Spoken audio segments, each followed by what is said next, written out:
ये स्कैम्स इतने ज्यादा मार्केट में आज भी चलती है। ऑपरेटर वाला गेम आज भी, ऑपरेटर इज एनीवन जिसके पास बहुत सारा पैसा है और बहुत सारा कनेक्ट है। भारत में कोई भी चीज विदाउट पॉलिटिकल नेक्सस नहीं चल सकती। 80% news which you are seeing on the screen reality is stale, वो पुरानी है, बासी है। हम अगर किसी को बड़े पर्दे पे देखते हैं ना तो हमको लगता है वो ट्रस्टवर्दी ही होगा, और हम अपने आप को डेढ़ शाना समझते हैं। हमको लगता है कि दुनिया सोच ही नहीं रहा हमारे जैसे। ऑपरेटर एक्टिविटी आज भी होती है। स्टॉक मार्केट ने मेरे को एक चीज सिखाई है, जब जब आप शो ऑफ करोगे वो आपके पतन का कारण होगा।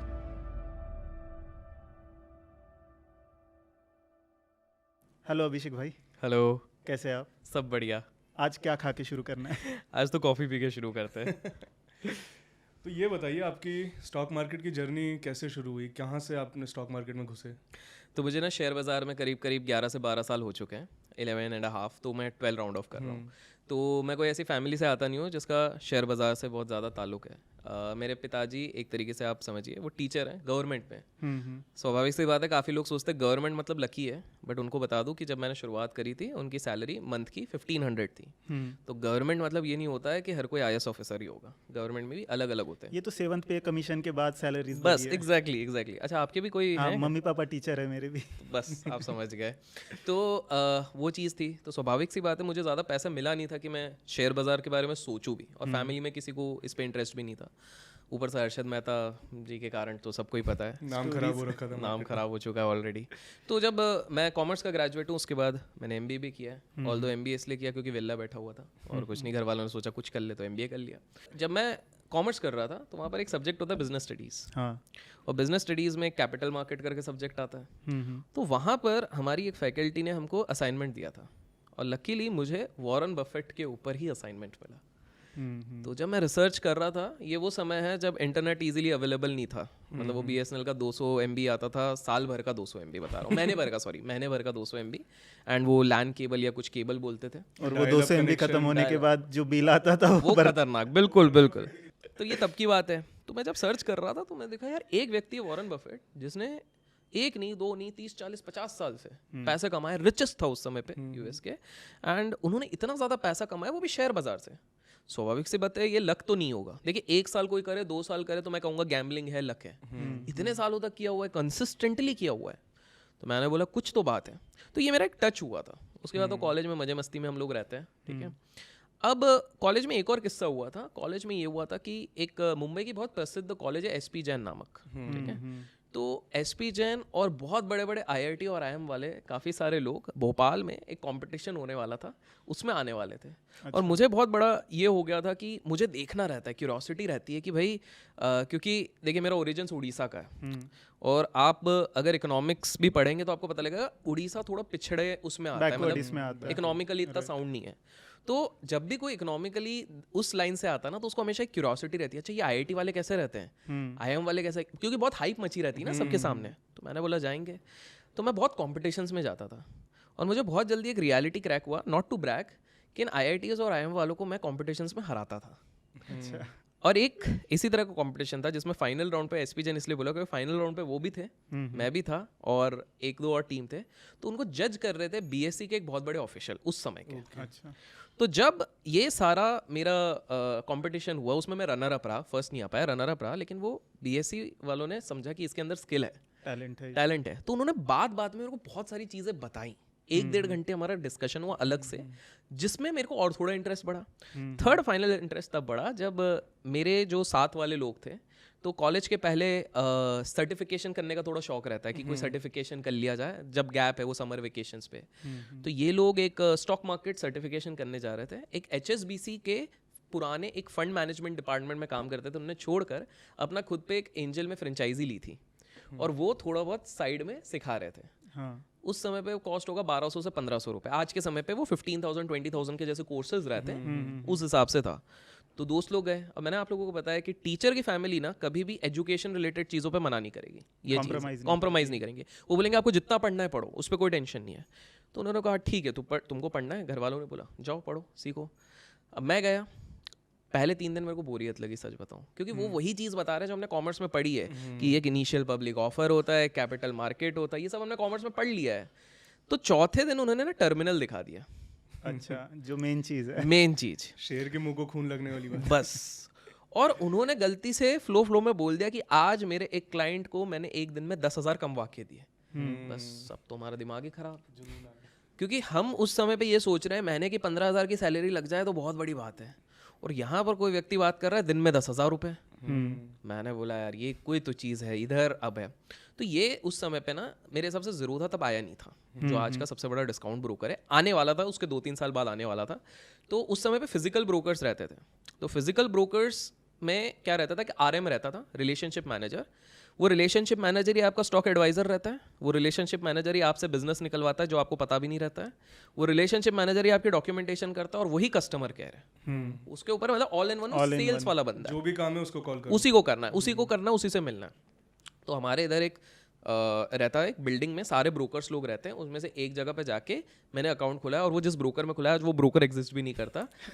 और ओनली रीजन क्योंकि वही ब्रोकर था जो रेडी हो गया था 600 रुपए में मेरा अकाउंट खोलने में उस समय पे। हाँ, बस इसी के लिए, क्योंकि मेरे पास पैसे ही नहीं थे, क्योंकि 600 रुपए उधर देने थे और 600 रुपए अकाउंट में भी तो रखने थे। सिर्फ अकाउंट ही खोलना है थोड़ी है, 1200 रुपए थे।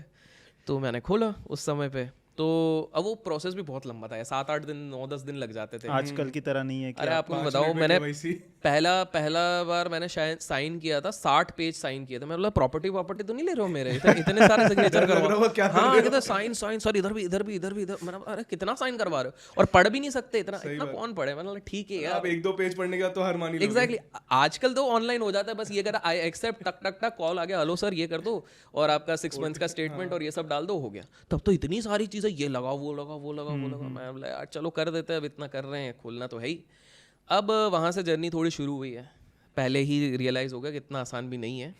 बिगिनर्स लक हुआ मेरा। मैंने करीब बिगिनर्स में 30% बना लिया था, ठीक है। बिगिनर्स लक था यार, मतलब वो अब आज समझ में आता है, तब थोड़ी समझ में आता। तब तो मैंने कैलकुलेशन कर लिया कि इधर से 30%, फिर उसके बाद और 30%, ऐसा करके मतलब साल का इतना मतलब अपन साल भर में 10 लाख तो पहुंच ही गए थे इतने से अमाउंट में। मतलब 1200 से अपन 10 लाख पहुंच गए थे। मतलब पावर ऑफ कंपाउंडिंग को भी क्रॉस कर लिया अपन ने। तो मैंने बोला अब तो नौकरी क्या ही करेंगे यार, तो हो गया, अपना लाइफ सेट है, MBA जाए भाड़ में। तो ये सपना हो गया था, ठीक है। कंप्लीट किया कि नहीं किया आपने? नहीं किया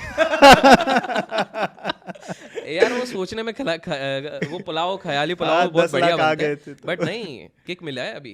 हमारे उस टाइम के RM का बड़ा सहयोग है इस पे। तो फिर उसके बाद हमने एक दिमाग लाया, मतलब लोग बेवकूफ है। तब एक ना शेयर होता था मोजर बेयर नाम का। मोजर बेयर का आपको याद है, पेन ड्राइव आए, CD आती थी पहले। मैं उसका देख रहा हूँ, उसका शेयर ना सिंगल डिजिट पे चल रहा है, ठीक है। ऐसे ही और 10-15 शेयर थे। तो आपको याद होगा इकोनॉमिक टाइम्स पे पीछे पहले शेयर्स की बहुत बड़ी लिस्ट आती थी। आजकल मैंने देखा नहीं है, बट पहले बहुत बड़ी लिस्ट होती थी। उसमें कुछ पैसे वाले शेयर्स भी होते थे, 50 पैसे 60 पैसे पेनी स्टॉक्स। मैं बोला लोग बेवकूफ़ हैं यहाँ, कहाँ ये 10-10, 15-15, 500 रुपए के शेयर ले रहे हैं। ये बढ़िया, ये 15 पैसा का लूंगा, 30 पैसा होगा, डबल हो जाएगा। और ये मेरे को पता ही नहीं था, वो 15 पैसे का शेयर हिल ही नहीं रहा महीने भर से। वो 15 पैसे का होता है, वो BSE के रहते थे। 12 पैसा 15 पैसा, 15 पैसा 12 पैसा। एक बार गलती से 16 पैसा हुआ, 1 सेकंड के लिए ऑर्डर मार रहा हूँ, तब तक जा ही नहीं रहा, वो वापस हो गया। मैं बोला यार ऐसे तो पैसे नहीं बनने वाले। तो फिर मेरे ब्रोकर ने कॉल किया, सर आपके लिए एक तरीका है। बोले क्या? Intraday trading. मैंने बोला अच्छा इसमें क्या है? बोले आपके अकाउंट में 1600 रुपये। तब का मैं बता रहा हूँ, उस समय पे थोड़े लोग, आज के लोग जेलस भी होंगे, 40 गुना तक भी दे देते थे। अरे बाप रे। ब्रोकर टू ब्रोकर डिपेंड करता है। 40 गुना उसने सपने दिखा दिए। मैं तो अब वो 10 लाख का कैलकुलेशन भी ऊपर चला जा रहा है अब तो। 10 करोड़ नहीं, करोड़ पे तो नहीं गए, तब तक तो इतना सोच भी नहीं था। तो मैंने बोला ये गजब चीज़ है, ये वाली चीज़ करनी है इंट्राडे। उसने सब बता दिया, स्टॉप लॉस छोड़ के सब बताया उसने। तो हमने किया। अब वो किस्सा था, एक फार्मा कंपनी है, तो फार्मा कंपनी का रिजल्ट आने वाला है। आज भी एग्जिस्ट करती है वो। उसका टेक ओवर हो गया बाय अ कंपनी जो one of the top pharma companies है।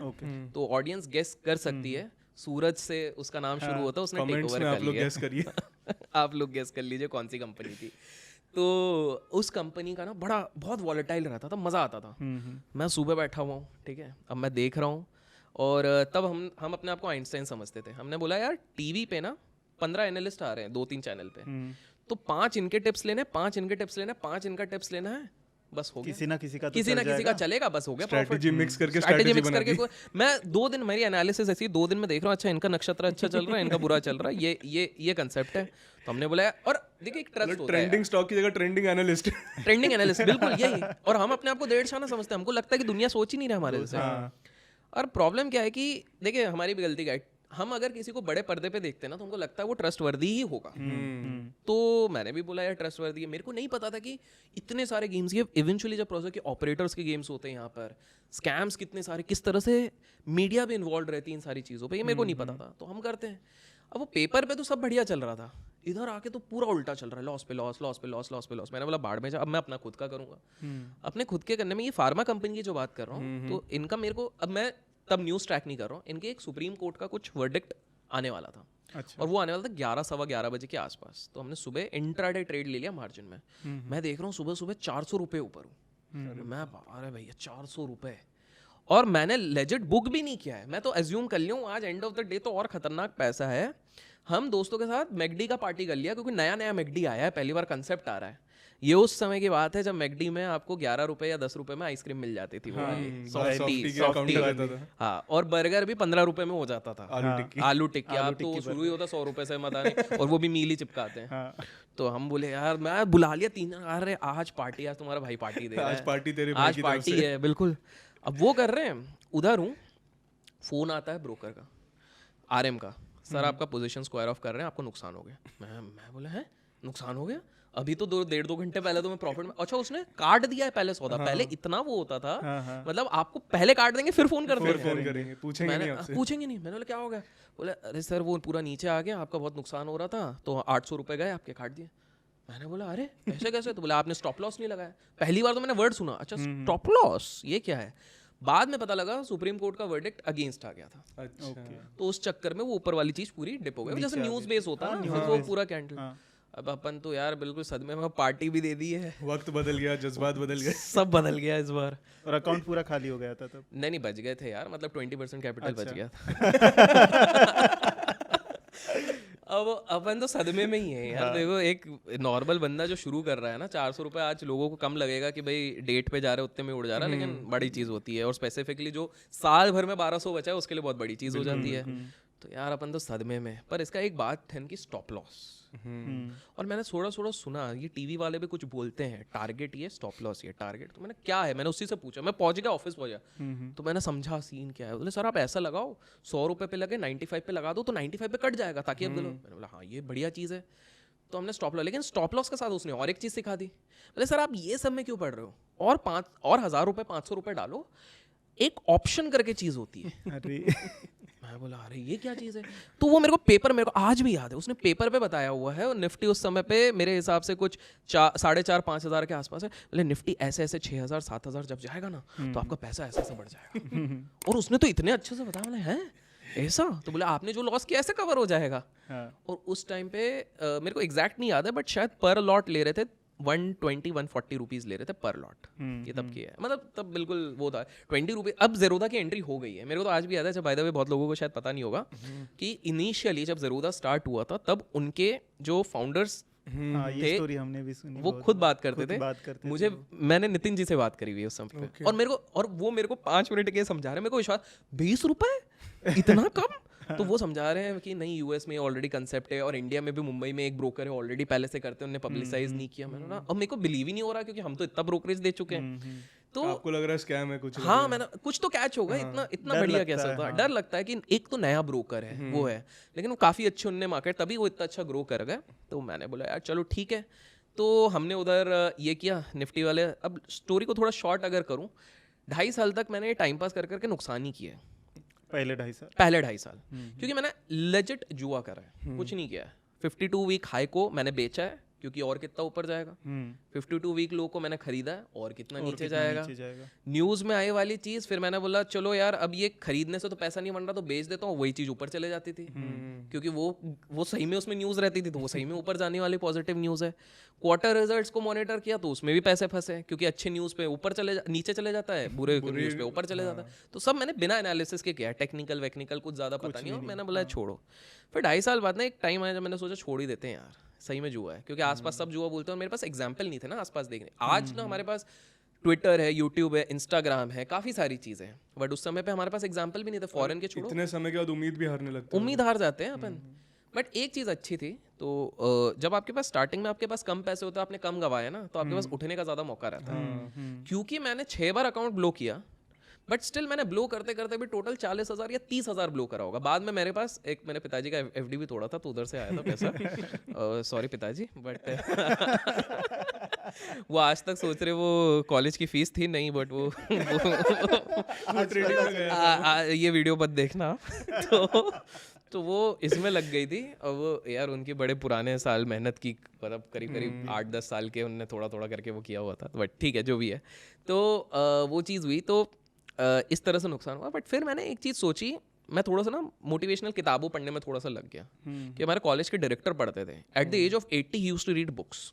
मैं बोला अरे पागल हो गए, 80 में कौन पढ़ता है, हम तो अभी नहीं पढ़ना चाहते, आप अभी पढ़ रहे हो। मुझे आज भी याद है उनकी लास्ट बुक मैंने उनके हाथ में देखी थी, how to kill a mockingbird करके किताब है, शेयर मार्केट से रिलेटेड नहीं है, किताब है, फेमस है, वो पढ़ रहे थे वो। तो मैंने सोचा चलो ट्राई करते हैं।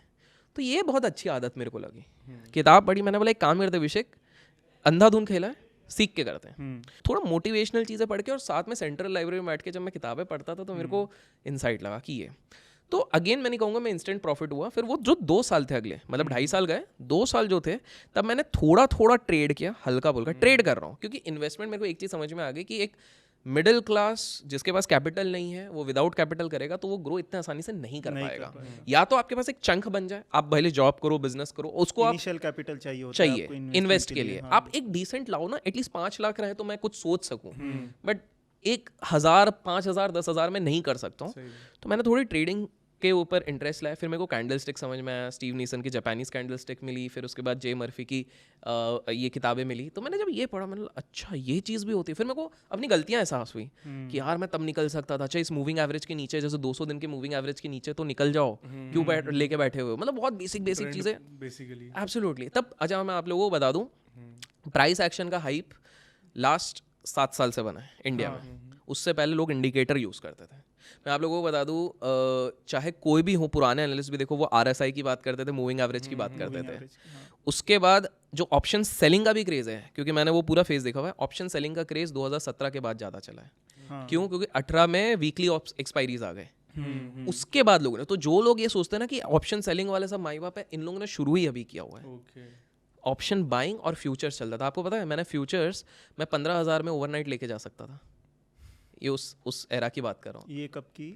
आज से 11 साल पहले पकड़ लो आप, 10-11 साल पहले। और मेरा इनिशियल कैपिटल भी वहीं से बना है, तो मैं झूठ क्यों बोलूँ। मेरे को जो मार्जिन मिलता था, क्योंकि मैं एक मिनी निफ्टी करके आता था, ठीक है। और मेरे फेवरेट काउंटर्स थे, ADAG के स्टॉक्स रहते थे जिन पे बाय सेल करते थे, फ्यूचर एंड ऑप्शन में रहते थे। इंडो काउंट रहता था, जयप्रकाश ग्रुप रहता था। फिर उसके बाद डिस्क्लेमर, अच्छा कैसे वैसे भी बाय सेल के लायक है नहीं अभी ये बट फिर 10 साल पुरानी बातें हो रही है। हाँ ये तब की बात है, बिल्कुल स्टार्ट में कुछ शेयर्स आपको मिलेंगे, लेकिन बाय सेल नहीं है ये, सिर्फ हम बता रहे हैं।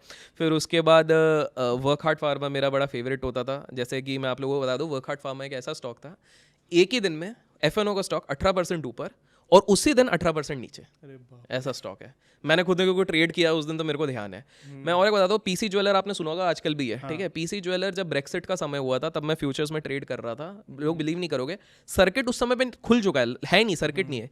अगर आप लोगों को याद होगा, ब्रेक्सिट पे पहले नीचे गया, फिर पूरा U-टर्न मार गया था, ठीक है।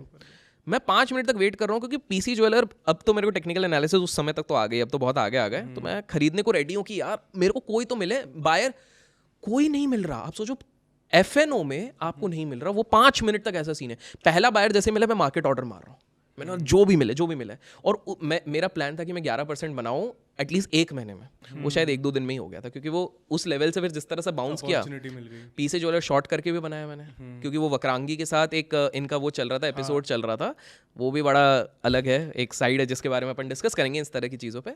तो ये सारी चीज़ें, तो मेरा आप शॉर्ट्स में बोले 2.5 साल लग गए मेरे को जुआ करते हुए, 2 साल संभलने में। उसके बाद ब्रेक इवन करके धीरे धीरे चले, और फिर उसके बाद there was no looking back. बीच में एक आध हिकअप्स आए, बट हाँ वो आते रहते हैं, मतलब कुछ गलतियां हुई, फिर उसी से सीखा। एंड एट प्रेजेंट जो लोग अगर मेरे चैनल पे भी जाते हैं वो देखते हैं, मैं बहुत बार मेरे लाइव सेक्शन में लाइव वीडियोस देखेंगे, लाइव ट्रेडिंग वाले, तो आप देखोगे मैं 2 तरीके की ट्रेडिंग ज़्यादा करता हूँ। एक स्कैल्प ट्रेडिंग रहती है, वो मैं थोड़ा ज़्यादा करता हूँ, जो पुराने ज़माने में जॉबर्स करते थे। स्कैम 92 अगर आप देखते हो तो उसमें फ्लोर पे काफ़ी सारे लोग करते थे, बेचा, हाँ। तो वो एक स्कैल्पिंग मैं करता हूँ, क्योंकि अब मेरा ब्रोकर मेरे को 0 ब्रोकरेज भी देता है। अगर नहीं भी देता तो मेरे पास कुछ तरीके हैं, तो एक वो तरीका रहता है। और उधर से जो काफ़ी सारा चंक रहता है। मेरे एक और जो मेन अकाउंट है उस पर स्विंग चलते हैं बट डेरिवेटिव्स में, selling strategies mixed with futures, इस हिसाब से चलता है। तो ये मेरी जर्नी रही है। मैं एक चीज़ के ऊपर आना चाहूँगा। अभी आपने बताया कि मीडिया, काफ़ी सारे एनालिस्ट काफ़ी सारी चीज़ों में फंसे रहते हैं और उनकी वजह से रिटेल इन्वेस्टर को किस तरह एक जाल बिछाया जाता है जिसमें रिटेल इन्वेस्टर जाकर फंसते हैं। तो वो एक्चुअल स्टोरी क्या है, मैं जानना चाहता हूँ, क्योंकि काफ़ी बार हम ऑपरेटर्स के बारे में सुनते हैं, काफ़ी बार हम मार्केट में किस तरह से रिटेल इन्वेस्टर को फंसाया जाता है, किस तरह से रिटेल इन्वेस्टर का पैसा इंस्टीट्यूशंस खाते हैं, ये सारी चीज़ें, पर एक्चुअल में रिटेल इन्वेस्टर को भी नहीं पता ये कि कैसे होता है। तो इसमें थोड़ा हम डीप में जाए तो चलिए, बिल्कुल बिल्कुल, एक दो किस्से सुनाते हैं तो ऑडियंस को भी ये चीज़ समझ में आएगी, इंटरेस्टिंग भी लगेगी। तो जैसे एक आज से 8 साल पहले की बात होगी, 8-9 साल पहले की बात होगी, ठीक है। एक रियल एस्टेट की मुंबई की बहुत बड़ी कंपनी है जो लिस्टेड थी, FNO में थी। अभी तो आप बहुत शॉक हो गए। देखिए FNO में हमने क्या सोचा होगा कि FNO की यूजुअली जो स्टॉक होते हैं, अदरवाइज अभी तो कुछ बहुत सारे न्यूज़ व्यूज़ आते हैं तो कुछ स्टॉक्स हमने देखे 50% नीचे, पर क्या आप बिलीव करोगे कि FNO का कोई स्टॉक 80% नीचे एक ही महीने में हो रहा है और वहीं से रिकवर करके ऊपर 80% जा रहा है। FNO का स्टॉक है, फ्यूचर एंड ऑप्शन का स्टॉक है, जिसको माना जाता है सबसे ज्यादा लिक्विड। तो वो रियल एस्टेट की एक कंपनी है, अभी लिस्टेड नहीं है, लिस्टेड होगी शायद, FNO में तो नहीं है लिस्टेड, क्योंकि मैंने ध्यान नहीं दिया। और बाय द वे काफ़ी लोगों को नहीं पता है, उसी काउंटर पे बुल और बेयर का टिपिकल फाइट हुआ था। सिंगल डे आज तक का NSE का सबसे बड़ा पे आउट लगा है। एक ब्रोकर ने 200 करोड़ रुपए कमाए उस समय, एक ब्रोकर ने 200 करोड़ रुपए कमाए एक ही हफ्ते के अंदर। ये ब्रोकरेज से नहीं, खुद का खेल के। हाँ, तो मैं बताता हूँ इसमें कैसा सीन था, उन्होंने पूरा बहुत वो किया हुआ था। तो ये रियल एस्टेट कंपनी चालू जिनने कही थी प्रमोटर, वो खुद ही एक तरीके के ऑपरेटर थे। पहले तो समझ लेते ऑपरेटर होता क्या है, ठीक है। ऑपरेटर इज एनीवन जिसके पास अंधा पैसा हो, या तो वो खुद का हो या तो एक बिजनेस कार्टेल रहता है जिनके पास बहुत पैसा है। अब ये पैसा या कैसे भी हो, कहीं से भी हो सकता है, कंट्रोल हो। ये हो सकता है 10-15 बड़े बिजनेसमैन हो जिनके पास बहुत करोड़ों पैसे हैं, जिनका रियल एस्टेट का एम्पायर हो, उन्होंने पैसा अपना लगाया हुआ हो, या ये हो सकता है वो खुद शेयर बाजार से ही उनने बहुत कमाया हो। तो ये ना पूल अप करते हैं। अब ऑपरेटर के 2-3 मोडस ऑपरेंडी होते हैं। सबसे पहला टारगेट होता है स्मॉल कैप स्टॉक्स। क्यों? क्योंकि ना फ्लोट कम होता है। देखिए एक स्मॉल कैप 50 करोड़ की कंपनी, 100 करोड़ की कंपनी, तो मेरे पास अगर 50 करोड़ है, 100-200 करोड़ है, तो मैं तो आराम से उसको हर दिन उसको खेल सकते हो। मैं उसी को घुमा सकता हूँ आगे पीछे, वॉल्यूम आर्टिफिशियल। तो उसमें एक तरीका क्या होता है, उसको सर्कुलर ट्रेडिंग बोलते हैं, जो केतन पारेख ने करी थी। अच्छा। तो केतन पारेख क्या करते थे, जैसे पहला अप्रोच था, उन्होंने तो 2-4 चीज़ें करी हुई थी।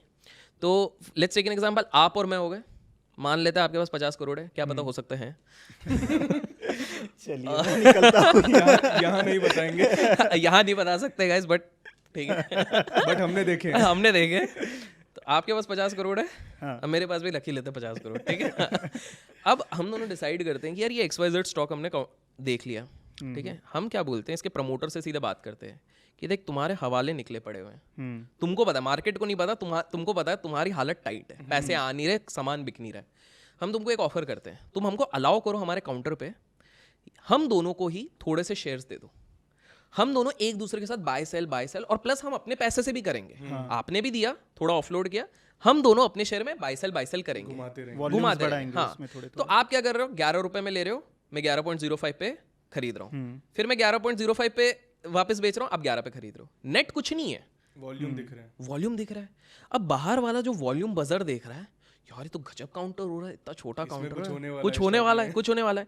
अब हम इनको लेके आएंगे, बोले एक काम कर, तू 11.5 पे ले, क्योंकि हमको थोड़ा परसेंटेज भी दिखाना है। अब वो जो बंदा ऑब्जर्व कर रहा है वो अपने आप को आइंस्टाइन समझ रहा है, यार इसमें कुछ हो रहा है, कुछ तो है दया, कुछ तो है, वॉल्यूम आ रही है, शेयर भी चल रहा है, मतलब ये बहुत सही मौका है, इसको इंस्टीट्यूशन खरीद रही है। तो अब वो क्या होगा कि आप दोनों, अब तीसरा एंगल और आएगा, ये क्या करते हैं, 2 करोड़ रुपए देके टीवी पे जो बहुत बड़े एनालिस्ट रहते हैं 2-4, और ऐसा हुआ है, वो 2-4 एनालिस्ट को बोलेंगे 50 लाख, आपको सिर्फ कुछ भी एनालिसिस बना के बोलना है कि ये वाला शेयर खरीदो, एक रिपोर्ट बनानी है, और वो जबरदस्ती का जस्टिफाई करेंगे, तो बन ही जाएगा, लॉजिक तो बाद में बन जाएगा, हे गाइस ये फंडामेंटली ऐसा स्टॉक है, ये वो। अब मुझे लगता है अच्छा, वो सेफ साइड हो गए, स्टॉप लॉस ऐसे जबरदस्ती का बोल देंगे, और वो चीज़ है। अब क्या होगा, सिर्फ ये एनालिस्ट को 15 ब्रोकर और फॉलो कर रहे हैं, ये सर्कल पूरा, कार्टेल पूरा जाता है।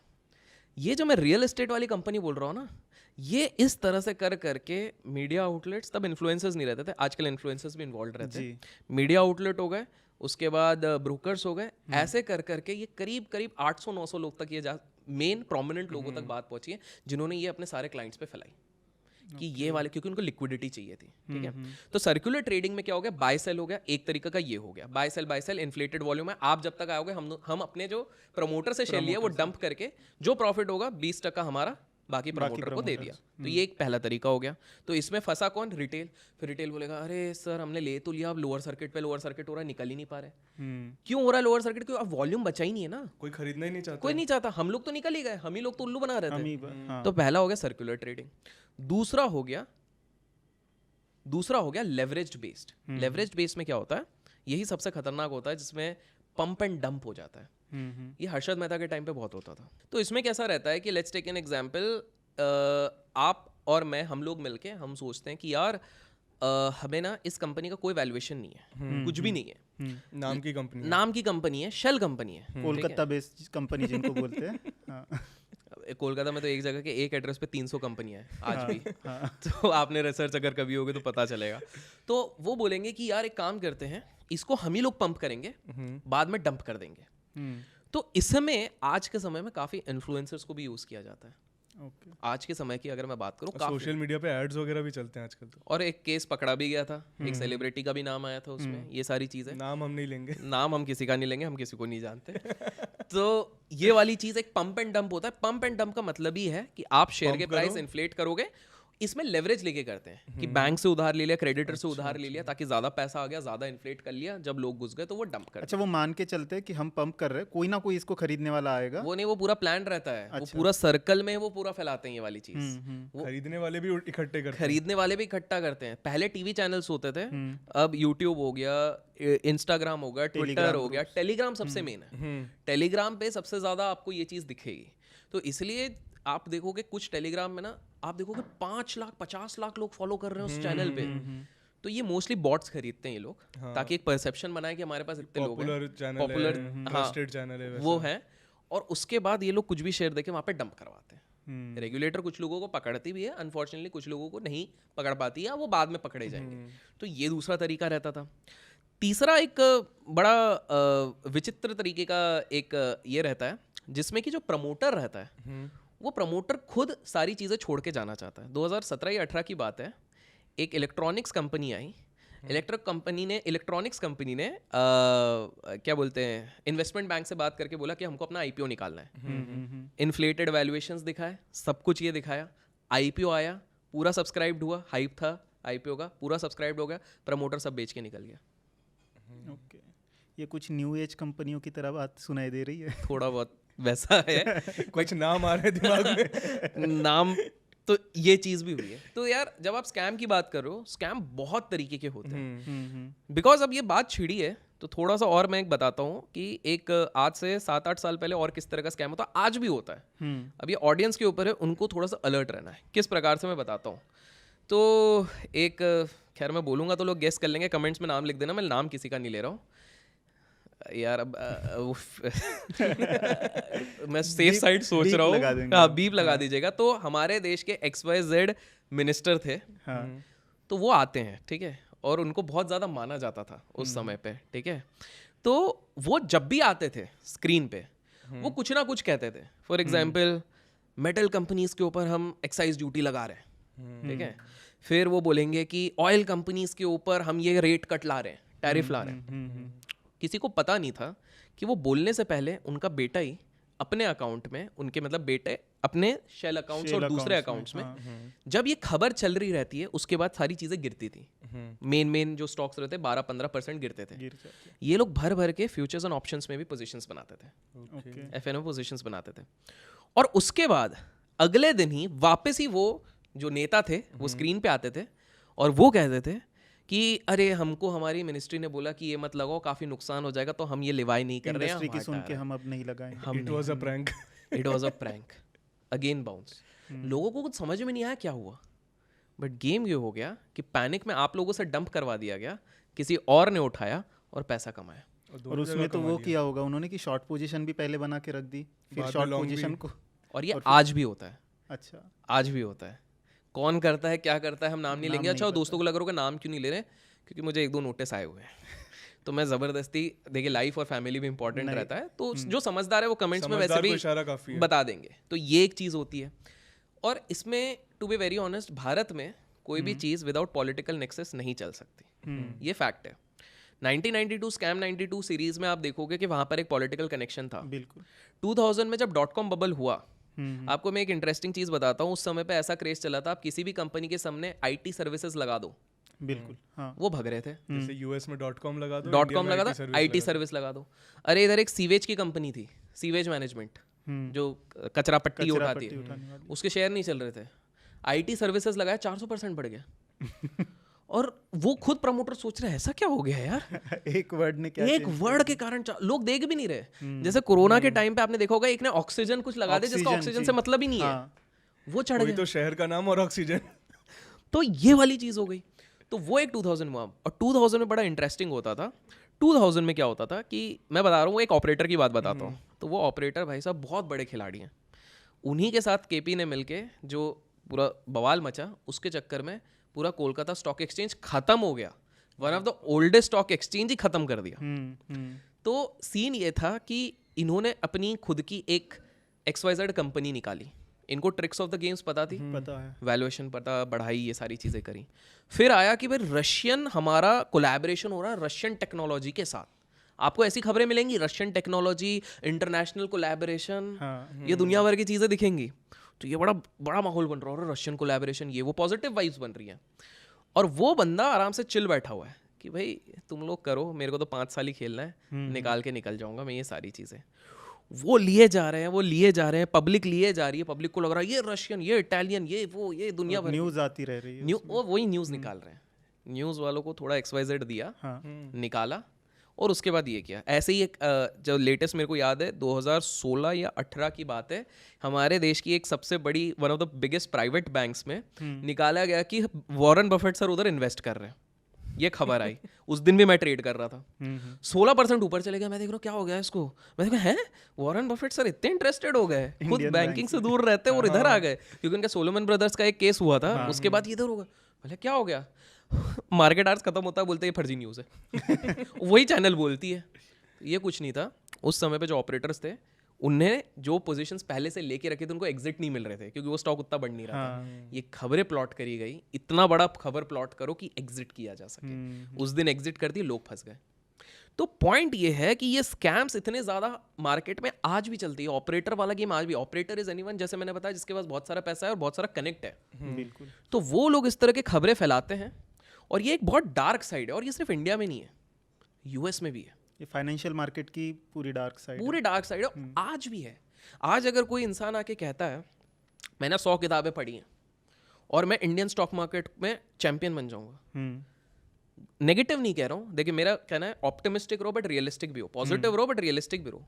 आप 100 किताबें पढ़ के सबसे इंटेलिजेंट बंदा बन के भी आप शेयर मार्केट में जीत नहीं सकते हो। इंडिया में बेटर कर सकते हो as compared to a lot of people, मैं मना नहीं कर रहा हूँ, क्योंकि यहाँ पर आप जितना समय बिताओगे आपको बहुत ऊपर नीचे की चीज़ें भी पता, छोटी मोटी चीज़ें पता चलती है। जैसे आज के टाइम का एक बताऊँ, एक ऑडियंस खुद ऑब्जर्व करना ये वाली चीज़, ठीक है, ऑडियंस के लिए ऑप्शन ट्रेडिंग आजकल बहुत चलती है। हाँ।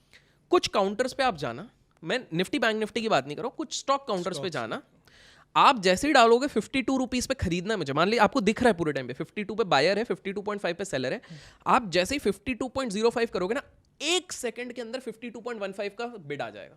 और ये तो कैश में भी होता है, कैश में भी होता है, अब माइक्रो सेकंड्स में हो रहा है। हाँ। और इंटरेस्टिंग बात है, आप 5 मिनट तक ऑब्जर्व करोगे तब तक ये चीज़ नहीं हो रही थी, बट जैसे जैसे ऑर्डर्स आते हैं ये चीज़ हो रही है। आपको और फिर आप 5 पैसे ऊपर ऑर्डर डालोगे, फिर वो हो जाएगा। वो ऐसे करते करते आपको आपके प्राइस को ऊपर ले तो ये जाएगा। आपको क्या लग रहा है, एक तो एल्गो का गेम हो रहा है, ये ऑपरेटर ने अपना गेम एक लेवल ऊपर ले गए, वो आपको महंगे से महंगे प्राइस में बिकवाना चाह रहा है, बिकवाना चाह रहे हैं। तो पॉइंट ये है कि आज तरीके अलग अलग निकल गए।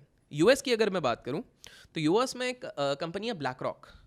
कंटेक्स्ट बिल्ड करने के लिए हमारे पूरे देश के, ऐसा कहा जाता है, दुनिया के 17% फाइनेंशियल एसेट्स ये कंट्रोल कर रही हैं। बहुत बड़ा चीज़ होता है, सबसे बड़ी एसेट मैनेजमेंट, सबसे बड़ी asset management. Russia Ukraine pre war बोल रहा हूँ, उसके मतलब अब तो उनके GDP कम है, तो उससे पहले की GDP ले रहा हूँ। रशिया, यूक्रेन, ब्राज़ील और 3-4 कंट्रीज को मिला दो, टोटल GDP से भी ज़्यादा, 10 ट्रिलियन की आसपास की कुछ वेल्थ मैनेज कर रहे थे। हाँ। उनके पास एक सॉफ्टवेयर है अलादीन। हम लोग इधर लड़ते क्या है, एमी ब्रोकर दे दो भैया, या दूसरे या ऑप्शन के सॉफ्टवेयर दे दो, 10-15, हम सोचते हैं हम उसमें इंटेलिजेंट बन जाए। वो अलादीन ऐसी चीज़ है, वो एक कंटेक्स्ट देता हूँ, आप लोग हैरान हो जाओगे, ठीक है। वो एनालिसिस कैसे करते हैं, और ये आज से 8 साल पहले की एनालिसिस है। आज तो पता नहीं अलग लेवल है। आज एआई की बात करें ना, मशीन लर्निंग, तब की मैं बताता हूँ। सीईओ आ गया। अच्छा आप लोग देखो, अपन सिंपल से कुछ लोग क्वार्टर रिजल्ट्स पे ट्रेड लेते हैं कि एनालाइज करते हैं कि हाँ क्वार्टर रिजल्ट्स ऐसा आएगा तो हम ऐसा करेंगे, फंडामेंटल टेक्निकल भी करते हैं कि अच्छा इस रिजल्ट के बाद सेंटिमेंट ये है, ब्रेकआउट हुआ तो मैं ये करूंगा, ब्रेकडाउन हुआ तो ये करें। हम वेट करते हैं उसका। ये लोग ना वेट के पहले कैसे करते हैं मैं बताता हूँ। सीईओ आया, सीईओ खड़े के बोलना शुरू किया कि गाइज आज का रिजल्ट ऐसा है, इनके मशीन्स इतने देर में स्कैन कर ले रहे हैं कि इनके सीईओ ने आज से पहले कितने बार ऐसे हाथ रखा हुआ है और तब क्या रिजल्ट हुआ था, क्योंकि वो बॉडी लैंग्वेज एनालाइज कर ले रहे हैं।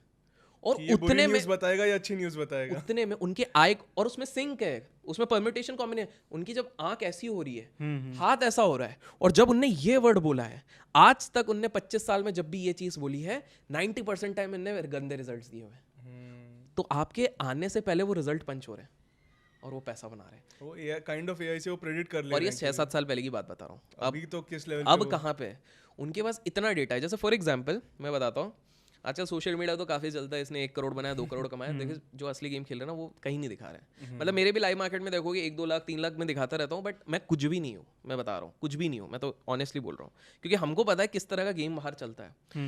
अभी ऐसे ऐसे लोग हैं जो दिन के 100 करोड़ों के सौदे चले जाते हैं उनके। इंडिविजुअल नहीं बोल रहा हूँ, उनका एक टीम रहता है, सब कुछ रहता है, प्रॉप डेस्क रहते हैं, काफी सारे रहते हैं, और आपको पता भी नहीं चलेगा वो कहाँ से कहाँ गेम खेल रहे हैं। तो आपको मैं बताता हूँ कि एक जब जो इंस्टीट्यूशनल लेवल पे ट्रेड करते हैं ना, उनके पास एक बीटी रहता है। बीटी बहुत फेमस होता है, ब्लूमबर्ग टर्मिनल कहते हैं। जो लोग लेना चाहते हैं आप लोग ले नहीं सकते हो, भले आपके पास पैसा है। महीने का ज़्यादा नहीं, 1.5-2 लाख रुपए का लेता है वो सॉफ्टवेयर। 25 लाख का 25 लाख का साल का है, और वो आपको भी नहीं मिलेगा। आपके पास 25 लाख है ना, तो भी नहीं मिलेगा। आपने पुश्तैनी जमीन बेची है, बोला मैं आज बीटी नहीं देगा। आपका नेटवर्थ होना चाहिए, आपका इतना बड़ा सेटअप होना चाहिए, इतना कुछ वेरिफिकेशन हो जाए, उतना AUM होना चाहिए। वो फाइनेंशियल मार्केट की रोल्स रॉयस है। मैं देख रहा था उसका कुछ 25 लाख साल का, प्लस उसमें भी शायद आपको मिनिमम 100 लाइसेंस या ऐसे कुछ लेने पड़ते हैं। और मैंने तो यूज किया हुआ है। अच्छा, नॉर्मल रिटेल के लिए कुछ काम का इतना नहीं है, बट उसमें एक पता है बीटी लोग लेते क्यों हैं, अब मैं बताता हूँ। मतलब ये सोचो, ये रिटेल को पता ही नहीं है दुनिया गेम क्या चला रही है। बीटी का जो टर्मिनल होता है, अब उसमें बीटी सब एक बीटी चैट के लिए लेते हैं। उनको एनालिसिस से आधे लोगों को फर्क ही नहीं पड़ रहा, ऑल्दो एनालिसिस बहुत तगड़ी है। जैसे आज मैं टाटा मोटर्स की बात करूं तो आप मनी कंट्रोल या इकोनॉमिक टाइम से कहीं पर भी जाओगे तो आपको सब मिलता है, फाइनेंशियल डेटा, ये वो उधर पूरा माइन्यूट डेटा मिल जाएगा। इतने मिनट इतने सेकंड पे ये स्प्लिट होता था तो ये हो गया, प्री स्प्लिट ये प्राइस था, उसके बाद ये न्यूज़ आया था तो ये होता, सारी डिटेल मिल जाएगी, ताकि आप बहुत अच्छा एनालिसिस कर सको। और बहुत डिटेल में मिलेगी कि साउथ अफ्रीकन लोग इस पे क्या कह रहे हैं, ग्लोबली ये हो गया, ये सारी चीज़ें मिलेंगी।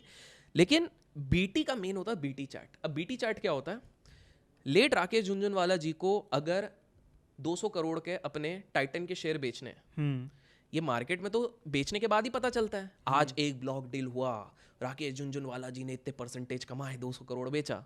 बीटी चैट पे ये पहले पहुंच जाता है, क्योंकि बीटी चैट सिर्फ औकात वालों के पास ही है।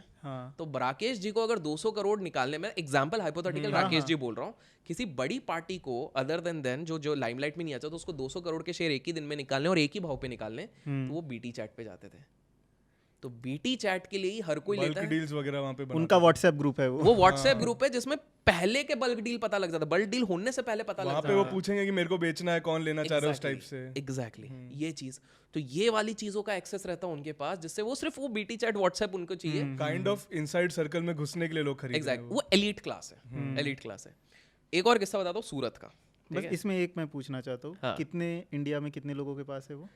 है मेरे ही कुछ सर्कल में लोगों के पास है। ओके, दोस्त हैं अपने, तो वो लोग यूज़ करते हैं, वो सिर्फ इसी के लिए यूज़ करते हैं। अच्छा, तो आप सोचो, आप लोग सोच रहे हो कि, तो जो लोग सोचते हैं ना कि ये रिजल्ट आने के, अच्छे रिजल्ट आने के बाद नीचे क्यों जा रहा है, पोजीशंस पहले से बन चुकी रहती है, पता आपको बाद में चल रहा है, हो चुकी है पहले। वो फ्यूचर्स ऑप्शन में कब का पोजीशन बना के बैठे हुए हैं, वो तो दिखाने के लिए डिप वहां पर हो रहा है, पोजीशन बन गया, वो पैसा बना रहे हैं, आप लोग अटक जाओगे वहां पे। जब तक आप सेल करने का सोचोगे वो निकल चुके हैं, अब वो बाउंस हो जाएगा, तब तक वो न्यूज़ पुरानी हो चुकी है, स्टेल हो जाती है न्यूज़।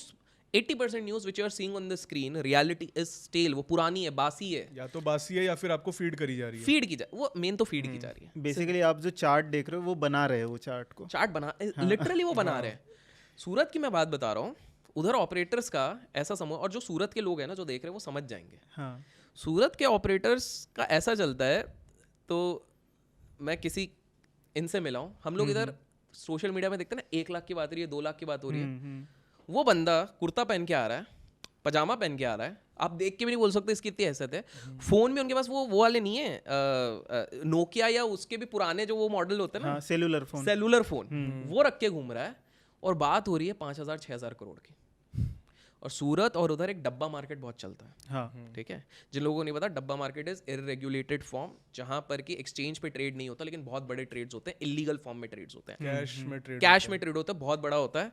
गुजराती और मारवाड़ी लोगों को बहुत आदत रहती है इस चीज़ की। बट डब्बे का एक खासियत है कि अगर आप उसमें प्रॉफिटेबल होते हो, मतलब आप अगर 10 बार प्रॉफिटेबल होगा तो वो आपको आगे डब्बा वाला 11वीं बार आपका अकाउंट 11वीं बार वो बंद हो जाएगा, वो बंद ही करवा देते हैं। तो मैं इसकी बात कर रहा हूँ, ये 5-6 हज़ार करोड़ की इनकी, मतलब इनकी शर्त कैसे लगती है कि यार ये पेनी स्टॉक है, कल इस पेनी स्टॉक को कौन चलाता है, ये इनकी शर्त लग रही है दारू पीते पीते। और इनका वो, अगर तुमने इसको 5% चला, पेनी स्टॉक छोड़ो, मिड कैप स्टॉक पे बात करें, तूने अगर कल 5% चढ़ाया, सामने जो मर्सिडीज खड़ी वो तेरी।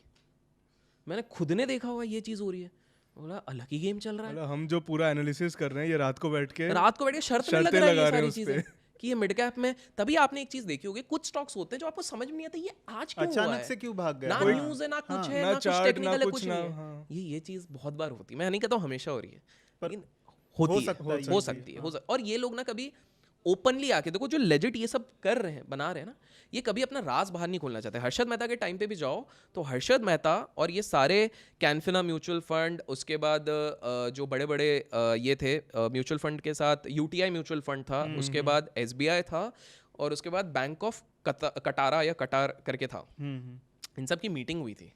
हर्षद मेहता को समझाया गया था मत कर यार, मतलब ये हर्षद मेहता को पकड़ा जाने का रीजन भी ये था कि वो बहुत ज्यादा वोकल हो गए थे। हर्षद मेहता ने 2 गलती कर दी। पहली गलती ये कर दी, उसने अपने लेक्सस दिखा दी 45 लाख की। उस समय पे 45 लाख बहुत बड़ी चीज़ हो जाती है, शो ऑफ। इंडिया में स्टॉक मार्केट ने मेरे को एक चीज़ सिखाई है, जब जब आप शो ऑफ करोगे वो आपके पतन का कारण होगा, क्योंकि लोग हर्षद मेहता से ज़्यादा उसके लेक्सस के बारे में बात करते थे, तो जेलसी इधर बहुत ज़्यादा है। केपी के भी बारे में वो पार्टी 3 करोड़ की पार्टी थ्रो कर दी थी न्यू ईयर के दिन पे, बिपाशा बासु आई थी, और भी बड़े बड़े कुछ इंटरनेशनल कोई कुछ आए थे, ऐसा कुछ आए थे, बहुत सारे लोग आए थे, तो ये चीज़ उनके साथ भी हो गई। तो ये हिस्ट्री, ये चीज़ है। विजय माल्या जी के साथ भी यही हुई थी, विजय माल्या ने सबको निकाल दिया, सब कुछ कर दिया, उनके आईपीएल टीम, कैलेंडर गर्ल्स, और उनके अपनी मेन हो गए थे गोवा में जो उनकी बीच पार्टी कर दी थी उनने, जब लोगों को निकाल दिया, लोगों में सैलरी नहीं दे रहे और पार्टी कर रहे हैं। तो हर्षद मेहता की पहली गलती हो गई शो ऑफ, और दूसरा है ना, जो भी कर लो पॉलिटिकल नेक्सस तो है, उसके अगेंस्ट मत जाओ। अपने आप को, इंडिया में आप जितने बड़े बिजनेसमैन हो, पॉलिटिशियंस के अगेंस्ट मत जाओ। पॉलिटिशियंस किसी के सगे नहीं होते। We are not favouring any party, but ये जेनरिक स्टेटमेंट है, इन जनरल है, किसी के वो नहीं है, तो उन्होंने पंगे कर लिए। केतन पारेख आज भी शायद कर रहे हैं काफ़ी चीज़ें, हमें नहीं पता, बट वो इसलिए टिके हुए हैं बिकॉज उन्होंने पॉलिटिकल पंगे नहीं लिए, नाम किसी के नहीं लिए, जो हाँ हर्षद मेहता ने लिए थे। हर्षद मेहता नहीं, बिकॉज उस समय पे जो अब तो पब्लिकली अवेलेबल है, नरसिम्हा राव जी पे जो उस समय के प्राइम मिनिस्टर थे, सीधे बोल दिया 1 करोड़ एलिगेशन लगा दिया। आप उस समय की रूलिंग पार्टी के प्रधानमंत्री पे आप लगा दो, जो भी है सच है, जो भी है। देखिए एट द एंड स्केपगोट थे, हर्षद मेहता स्केपगोट था। अकेला तो अकेले देखिए, अकेले 10,000 करोड़ 20,000 करोड़ का स्कैम कोई नहीं कर सकता इंडिया में, वो सबको पता है। अच्छा, इंटरेस्टिंगली, बिकॉज आपने हर्षद मेहता की बात छोड़ी हुई है, हर्षद मेहता को एक्सपोज किसने किया बताइए, जनरल बताइए, आपने जो भी सोचा। हाँ बोल दीजिए, नाम लेना है उनका, सीरीज में आ गया इसलिए हम बोल रहे हैं, जो सीरीज में दिखाया, जो स्टोरी है। हाँ, स्टोरी में क्या नाम लिया गया, क्या नाम है उनका, एक जर्नलिस्ट है ना, ठीक है, सबको यही लगता है। उन्होंने पहले एक्सपोज ही नहीं किया, सीरीज भी आधी अधूरी दिखाई जाती है। असली एक्सपोज पता है, एक नॉर्मल मिडिल क्लास का आदमी जो कर्ड राइस खाता है, साउथ इंडियन, वो उस बैंक के ऑफिस में जहाँ से घोटाला हुआ है, एसबीआई है, चलिए नाम ले लेते हैं, कोई टेंशन नहीं, उस समय पे हुआ है, क्योंकि पुरानी बात है और ये कुछ बहुत लोगों को शायद पता भी हो, बहुतों को शायद ना पता हो। सीरीज में भी थोड़ी कोशिश करी है दिखाने की, हाँ शायद करी, थोड़ी सी कोशिश बताते और नहीं, वो भी नहीं है। अच्छा, एक हाँ, वो भी नहीं है, वो नहीं है। ये एसबीआई का एम्प्लॉय था जो नॉर्मल मिडिल क्लास, जो कर्ड राइस खाते, साउथ इंडियन जो फेमस होता है, वो कर्ड राइस खाते खाते वो जब बैंक स्टेटमेंट्स देखता, उसने पहली बार देखा और वो हर मैनेजमेंट को ठक ठक आ रहा था, even before this went to journalist.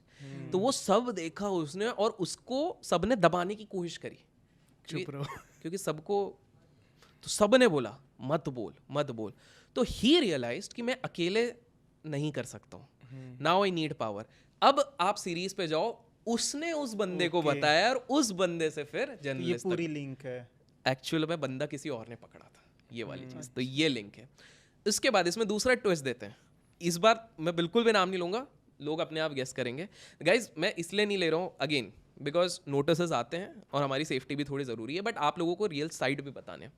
तो अभी उस समय पे ये एक पार्ट हुआ। इस चीज़ को एक्सेलरेट किसने किया?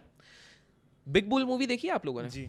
तो बिग बुल में तो एक दिखाया गया है, मनु भाई को दिखाया कि मनु भाई भी पहुंच गए थे।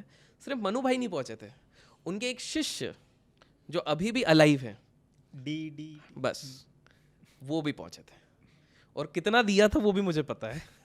और ये कैसे पता है आप सोच रहे होगे, क्योंकि दलाल स्ट्रीट के एक बहुत वेटरन एक दो कुछ ट्रेडर्स हैं जो बहुत समय से वो करते हैं, लाइमलाइट में नहीं आते। एक है जो बनियान ट्री के टाइम से ट्रेड करते हैं, ओके 94 93 ईयर्स के अभी हो गए होंगे, 93 94 के। अभी भी एक्टिवली एक्टिव वो उतने तो नहीं है यार, देखो एज हो गई, लेकिन शौक नहीं गया उनका। और उनको देख के बड़ा मोटिवेशन मिला कि शेयर बाजार में कोई इतना पुराना है जिसके अंदर अभी भी जज्बा है, तो मतलब हम जी लेंगे शायद। पहले लगता था स्ट्रेस में जल्दी निपट ना जाए बट जी लेंगे। तो उन्होंने बताया ये वाली चीज़ कि ये जो चीज़ थी, ये पूरा इस तरह से वो भी मिले हुए थे और ये वाली चीज़ें भी थी। तो ये सारी चीज़ें मिलकर पूरा प्लान किया गया था, क्योंकि शॉर्ट्स बहुत फंस गए थे। हर्षद मेहता के टाइम पे बेयर कार्टेल के शॉर्ट्स सही में थे, जैसे एक हमारे वो हालत आ गई थी कि कुछ कि दिन और अगर कटोरा मार्केट लेके ऊपर गया तो बिल्कुल। खत्म। और वो सच था। राधा किशन जी ने कहा है कि अगर मेरे को और ये 12 दिन हर्षद अपने लॉन्ग खींच लेता तो मेरे को कटोरा लेके बाहर आना पड़ता, और वो बिल्कुल सही था। चलिए थोड़ा सा मैथ्स बता देता है। आजकल लोग ना लाखों हजारों में खुश हो जाते हैं। 1992 नहीं 1988 का जो 1988 या 89 का जो बजट आया था, राकेश जी ने उस समय पे 2 करोड़ कमाए, उस समय के 2 करोड़ कमाए। 92 में 50, 2000 में अगर बात करते तो 200 करोड़ के आसपास ये अमाउंट लगा इन्वेस्टमेंट पे। टाइटन बात करते, कोई ये कैलकुलेट नहीं करता 5000 से 50,000 करोड़, इतना तो कोई स्टॉक ही नहीं दिया। कंपाउंडिंग आप देख लो ना, किसी ने भी नहीं दिया है, कोई ये नहीं सोचता। दूसरा, with due respect, he is the legend. मैं तो बिल्कुल रिस्पेक्ट करता हूँ, उनके जैसे और 10,000 लोग थे नहीं कर पाए। लेकिन आप ये जाके देखो, राकेश जी का अगर पोर्टफोलियो देखोगे, उन्होंने अपनी जिंदगी में 250 से ज्यादा स्टॉक्स लिए, चले तो 4 ही हैं मेन, टाइटन, क्रिसिल, इस तरह के 3-4 है। आप टाटा मोटर्स भी बोलो तो टाटा मोटर 3-4 गुना हुआ, वो रिसेंट है यार। 3-4 आज के टाइम पे रिटेल में भी काफी लोगों ने किया होगा। We are talking about 100 times. 3-4 ही हैं, बाकी तो उन्होंने येस बैंक भी लिया था, DHFL भी लिया था, कर्नाटका बैंक, तो किसी डूबने वाले भी काफी सारे थे। बट किसी ने ये नहीं सोचा कि इतना ज्यादा कंपाउंडिंग कैसे हुआ, क्योंकि उस समय पे बदला सिस्टम होता था। बदला सिस्टम उस समय का लेवरेज होता था, जिसमें आप ओवरनाइट 100x लेवरेज में चीजें कैरी कर सकते थे। आज जो फ्यूचर ट्रेडिंग बोलते हैं, आप 100x में तब कैरी करते थे सारे लोग। और सबसे इंटरेस्टिंग है, आज फ्यूचर आपका अगर लॉस हो रहा है तो महीने में काटना पड़ता है अगले उसमें जाने के लिए। उनके उसमें रहता था एक छोटा सा एक टोकन अमाउंट देके आप कैरी फॉरवर्ड कर लो, प्रीमियम जैसा दो, और वो 5-5 6-6 महीने कर लेते थे। और उसमें भी प्रीमियम ऐसा नहीं जैसे हमारे इसमें लास्ट थर्सडे देना ही है, अगर रोल ओवर करना है तो करना है, ठीक है यार, थोड़ा सैटरडे, मंडे, वेनेसडे अगला निकल गया, वो अपने ब्रोकर के साथ बातचीत से बातें होती बातचीत से। तो जो सेसा गोवा की स्टोरी चलती है, वो इन्वेस्टमेंट से पैसा नहीं बना था, उन्होंने लेवरेज में ट्रेडिंग लेके कमाया। सेसा गोवा इज वेदांता आज का, तो उन्होंने वो ट्रेडिंग से बनाया। टाटा कॉफी ट्रेडिंग से बनाया। पॉइंट है, सब लोग सोचते हैं इन्वेस्टमेंट से बनाया, ये ट्रेडिंग से बनाया। तो जिस तरह के स्केपबोर्ड्स हमें हर्षद मेहता के ज़माने में देखने को मिल रहे, या वो खुद बने, या केपी भी थोड़े कुछ हद तक वो भी बने, तो वैसे क्या हमें बाहर भी देखने को मिलते हैं, या इंडिया में भी आजकल ऐसे दिख रहे हैं आप? इंडिया में DHFL खत्म हुई। DHFL के जो प्रमोटर थे ना, उन्होंने उससे 8-10 साल पहले एक और घोटाला किया था, HDIL नाम का। वादवाजी थे उधर भी। अगर कोई देखता ना प्रमोटर्स, तो समझ जाता कि सेम ही प्रमोटर इधर आ रहे हैं, जो उधर किया वो भी यहीं पर करें। प्रमोटर की नियत कहीं ना कहीं समझना बहुत जरूरी है, क्योंकि आप अपना पैसा उनके हाथ में दे रहे हो। कोरोना में देखो, DHFL की हालत खराब हो रही है, लोग नारे लगा रहे हैं, लोनावला में पार्टी कर रहे हैं। मतलब मेरा दोस्त बोल रहा है, बोले यार हम वो बाइकिंग ब्लॉगिंग कर रहे हैं, बोले ये तो इधर पार्टी कर रहे हैं इनके मैनेजमेंट। मतलब गजब है यार ये तो आप वो नियत समझो। और एक जैसे इंडिया की एग्जांपल देते ना, ताकि लोगों को पता लगे। इंडिया में एक सत्यम नाम की कंपनी थी उसको टेकएम ने बाद में टेक ओवर किया। सत्यम वाला, लेकिन जो फाउंडर था रामलिंगम राजू, बड़ा भला, मतलब बड़ा वो है, मतलब क्या बोलेंगे, ऑनेस्ट बंदा है इस मामले में। हाँ, उसको उसने पता था सामने मैं से आके बताया। हाँ सामने से, बट नहीं, उसको पहले से पता था मैं गलत काम कर रहा हूँ। हाँ। तो उसने कंपनी खोली मेटियस।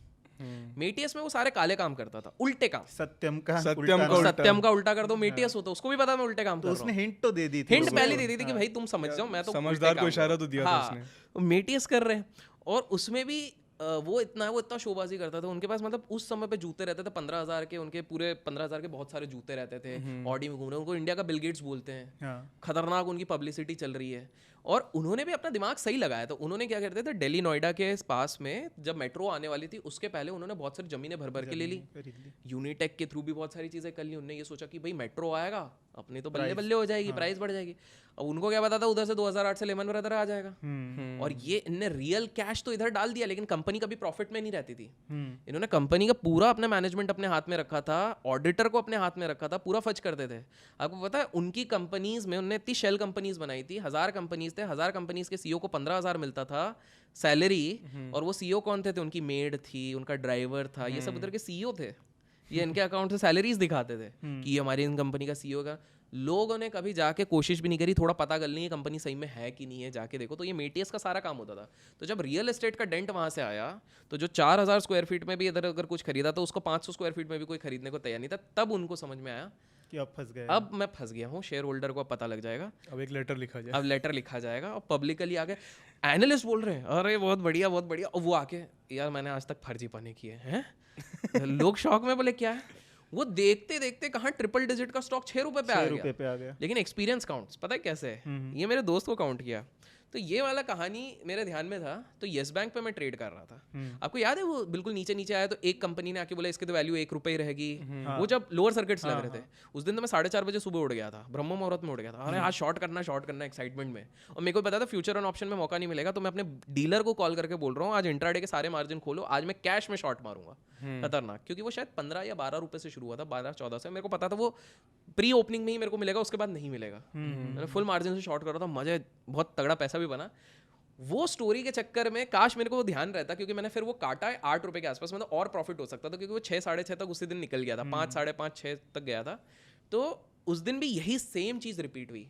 सामने नेगेटिव न्यूज़ आई, लोअर पे लोअर सर्किट गया, एक पॉजिटिव न्यूज़ आई कि गवर्नमेंट बोल रही है एक बैंक और LIC और ये मिल के आएंगे, और वहीं से बाउंस, मेरा ट्रेलिंग स्टॉप लॉस फिर हिट हो गया और वो चीज़ निकल गई। वही सेम चीज़ हुई 6 से जाके, और वो कंसोलिडेट हो गया बहुत लंबे टाइम तक एक ही रेंज पे। उसके बाद टेकएम ने टेक ओवर कर लिया। तो वही सेम चीज़ यहाँ पर हो रही थी। तो हर तरीके की चीज़ जो विदेश में भी हो रही है वो इधर भी हो रही है। तो हम लोगों को स्मार्ट रहना। तो मैं 4-5 टिप्स दे देता हूँ लोगों को जिनको समझना है। पहला, प्रमोटर हमेशा देखो। किसी भी इन्वेस्ट कर रहे हो, प्रमोटर अगर बहुत शो बिजनेस कर रहा है, अब बोलोगे यार मुकेश अंबानी के पास तो एंटिला है, अब कभी शो बिजनेस में नहीं गए वो शो बिजनेस नहीं कर रहा। पहली चीज़ है, मुकेश अंबानी खुद जाके रील नहीं बनाता एंटिला के सामने, कांचा बादाम ये देखो मेरा एंटिला। इन्फ्लुएंसर्स करते हैं, वो नहीं करते हैं, ठीक है? वो तो मीडिया कवर करती है। That is the difference. वो तो उन्होंने कभी नहीं दिखाया, उन्होंने कभी नहीं दिखा। वो उनका यार शौक है यार, चैरिटी भी कर रहे हैं, वो भी कर रहे हैं, उनका पैसा है। एक सिंपल लैंग्वेज में अगर बताया जाए तो जो बहुत ज्यादा मीडिया के सामने आ रहा है, खुद से बहुत खुद से जो लाइमलाइट का भूखा है, लाइमलाइट का भूखा है, उससे पहले बचिए। दूसरा, कोई भी शेयर अगर सबके जुबान पे है तो कब कौन सा रिपोर्ट आ जाए यू नेवर पता नहीं। ये चीज हम रोज बोलते हैं लोगों को। ये बहुत अगर रिटेल इन्वेस्टर इंटरेस्टेड है तो आप इंटरेस्टेड दूर रहिए उसमें। बिल्कुल। आप खुद सोचो, एक स्टॉक है FMCG का, उस पर जब सब बात करते वो चला नहीं। आज कोई बात नहीं कर रहा, वो 400 के ऊपर चले गए। तो पॉइंट है, जब सब बात करेंगे वो कभी नहीं चलेगा। ये सिंपल चीज है। दूसरी चीज ये। तीसरी चीज, अगर ये ऑपरेटर वाला चीज आपको समझना है, अगर किसी में कभी वॉल्यूम नहीं रहता, अचानक से वॉल्यूम आ रहा है ना, उस चीज से दूर हो, वो आप फंस जाओगे। चौथी चीज है, जो चीज अपर सर्किट बहुत बार मार रही है उससे दूर रहो। दूर रहो। और स्पेशली जो लगातार dot dot dot dot dot वो आपको चार्ट पे दिखेगा, ऐसा dot dot dot dot simple unnatural दिखे तो वो नकली है, मतलब निकल जाओ।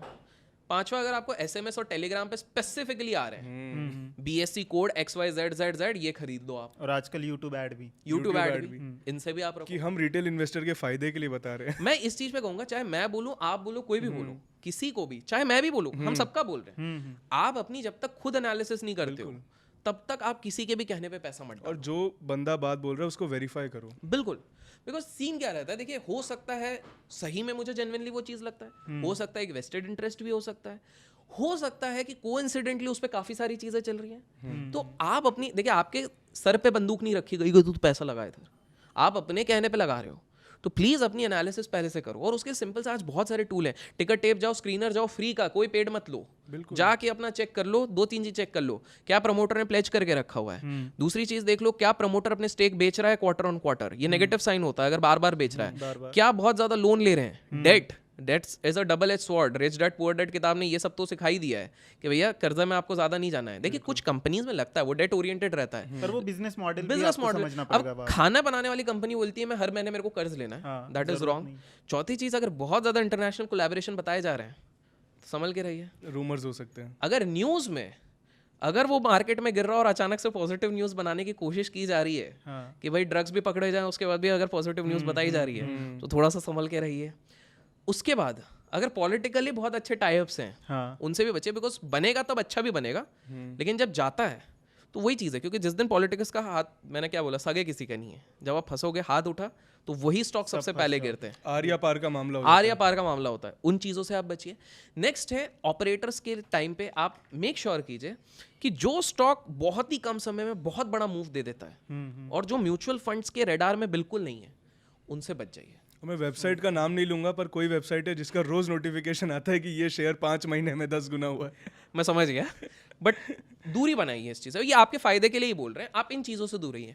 जब कुछ समझ में नहीं आ रहा ना, मैं आप लोगों को इसमें एक चीज़ ऐसे बताता हूँ, गारंटी मार्केट में कुछ नहीं रहती, बट मैं ऐसी चीज़ बताऊंगा, 20 साल का नजरिया है, 90% गारंटीड प्रॉफिट बनाएंगे। जानना चाहोगे? Nifty 20 index funds. जिसको कुछ समझ में नहीं आ रहा यार, स्टॉक पे भरोसा मत करो, देश पे भरोसा करो, सेंसेक्स और निफ्टी पे भरोसा करो और हमारी पॉपुलेशन पे भरोसा करो, क्योंकि हमारा कंजम्पशन बहुत, देखो सारी चीजें कंजम्पशन कौन करता है? यंग लोग करते हैं। मर्सिडीज ऑडी चलाने का शौक किसको है? यंग लोगों का है। 70 साल की उम्र में कोई नहीं चाहता मर्सिडीज, मतलब कुछ लोग हैं जिनको शौक पूरे करना है, बट मेनली कंजम्पशन भी वही करेंगे। सेरेलेक कौन खाएगा? बच्चे खाएंगे, वो हमारे इधर कमी नहीं है, बहुत ताबड़तोड़ हो रहे हैं, तो वो हो गया।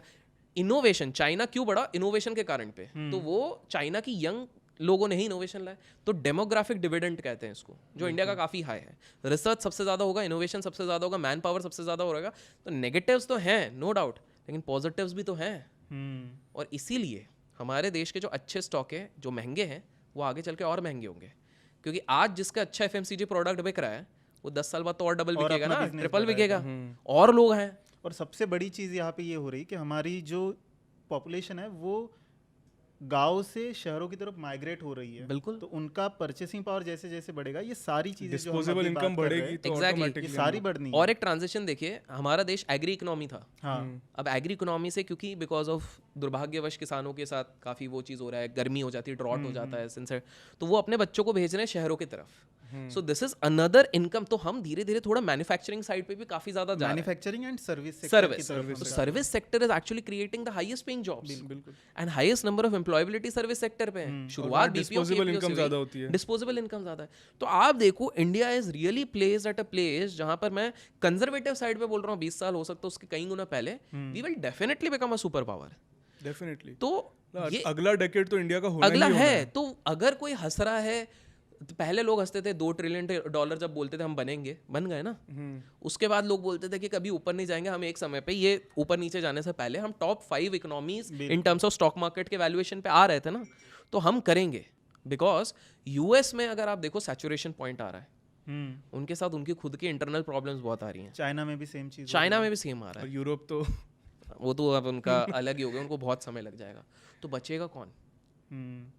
तो ये चीज़ें हैं। इसलिए अगर आपको इंडिया पे भरोसा है, index fund, Nifty 20, junior 20, bank 20, इस पे लगाओ ना, हर महीने थोड़ा थोड़ा लगाओ, टॉप और बॉटम कोई नहीं पकड़ सकता, आराम से। इसलिए हम लोग भी हमेशा लोगों को कहते हैं कि पूरा पैसा अपने स्टंटबाजी में मत लगाओ, थोड़ा पैसा इंडिया के ऊपर लगा के छोड़ दो। बिल्कुल, क्योंकि देखो क्या होगा, मान लो आपका 50-50 50-50 कर लिया, 50% मैं अपनी स्टंट पे लगाऊंगा, 50% ये, किसी कारण ये जो अक्षय कुमार जिसमें बन रहे हो उसमें एक्सीडेंट हो भी गया, तो बाकी 50% संभाल लेगा ना आपका। काइंड ऑफ आप अपनी स्ट्रैटेजी को डाइवर्सिफाई कर रहे हो। एग्जैक्टली, स्ट्रैटेजी डाइवर्सिफाई कर। और सारा पैसा आप मैनेज नहीं कर रहे हो, कुछ जो है कुछ पैसा आप कुछ अपने शौक के लिए करो। देखो एक बार मार्केट में आओ तो फिर आप ऐसे तो रह नहीं सकते हो कि भाई किसी इंडेक्स फंड में ही लगा दे, थोड़ा बहुत तो आप लगाओगे। आप ट्राई करके देखो, क्या पता आप अच्छे हो उसमें। हाँ, आप ट्राई बिल्कुल करते रहो। जैसे मेरा एक पोर्टफोलियो है, उसको मैं विजय केडिया पोर्टफोलियो बोलता हूँ, नॉट बिकॉज वो विजय सर को फॉलो किया है, बट उसमें मेरे cap. स्मॉल कैप Small है, cap है। वो कभी लग गए 1000 गुना वाले।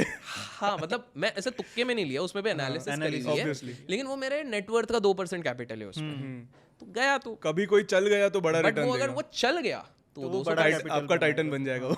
हाँ वो मेरा टाइटन है, फिर हम भी कहानियां बोलेंगे, भले ही वो मेरे ट्रेडिंग का पैसा उसमें लगा है, बट हम भी बोलेंगे कि हमने भी लिया था यार एक जमाने में, तब कोई बोलता नहीं था, और हमें तब पता था ये तब जाएगा। पता था, हाँ तब तो फिर कहानियां बनानी है उसमें। तो ये एक्चुअली में होता है मार्केट में ना, कहानियां घुमाई जाती हैं और लोग फंस जाते। अच्छा आपने बाजार मूवी देखी है? हाँ।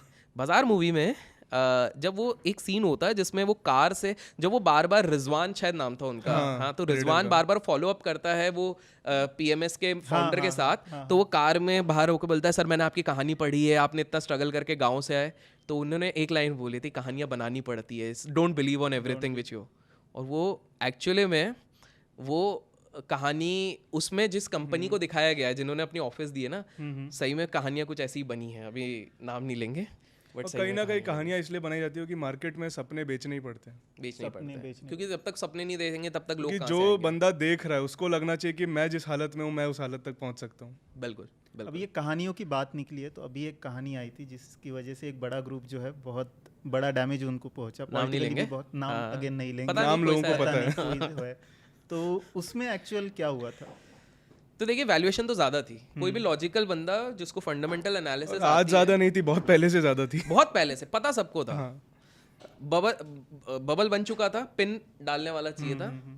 अच्छा और इसमें भी इंटरेस्टिंग है, पर अच्छा बार बार पिन इंडियन न्यूज़पेपर्स और बाकी सबकी तरफ एनालिस्ट की हमने तरफ तो ये से भी मारी एनालिसिस जा अगर रही थी। घुमाई है। हाँ अब मैं कुछ बस एक नोटिस करवाता हूँ, आप लोग ये सोचना, ठीक है? अब नाम नहीं लेंगे बट सब समझ जाएंगे, इतना इजी मैं करके देता हूँ, ठीक है?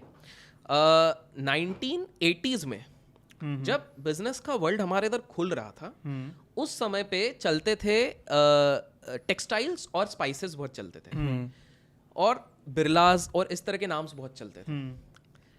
फिर एक व्यक्ति आता है जो पूरा डिसरप्ट कर देता है और वो बन जाता है रिचेस्ट, ठीक है? इधर से एक कहानी शुरू होती है। 1992 में अचानक से कोई उसके आगे निकल रहे हैं, ऑलमोस्ट निकल चुका रहता है रिचेस्ट बनने के लिए। फिर पता नहीं क्या होता है, खबरें आती है, वो डूब जाता है, वापस से वही वाला पार्टी रिचेस्ट बन जाती है, ठीक है?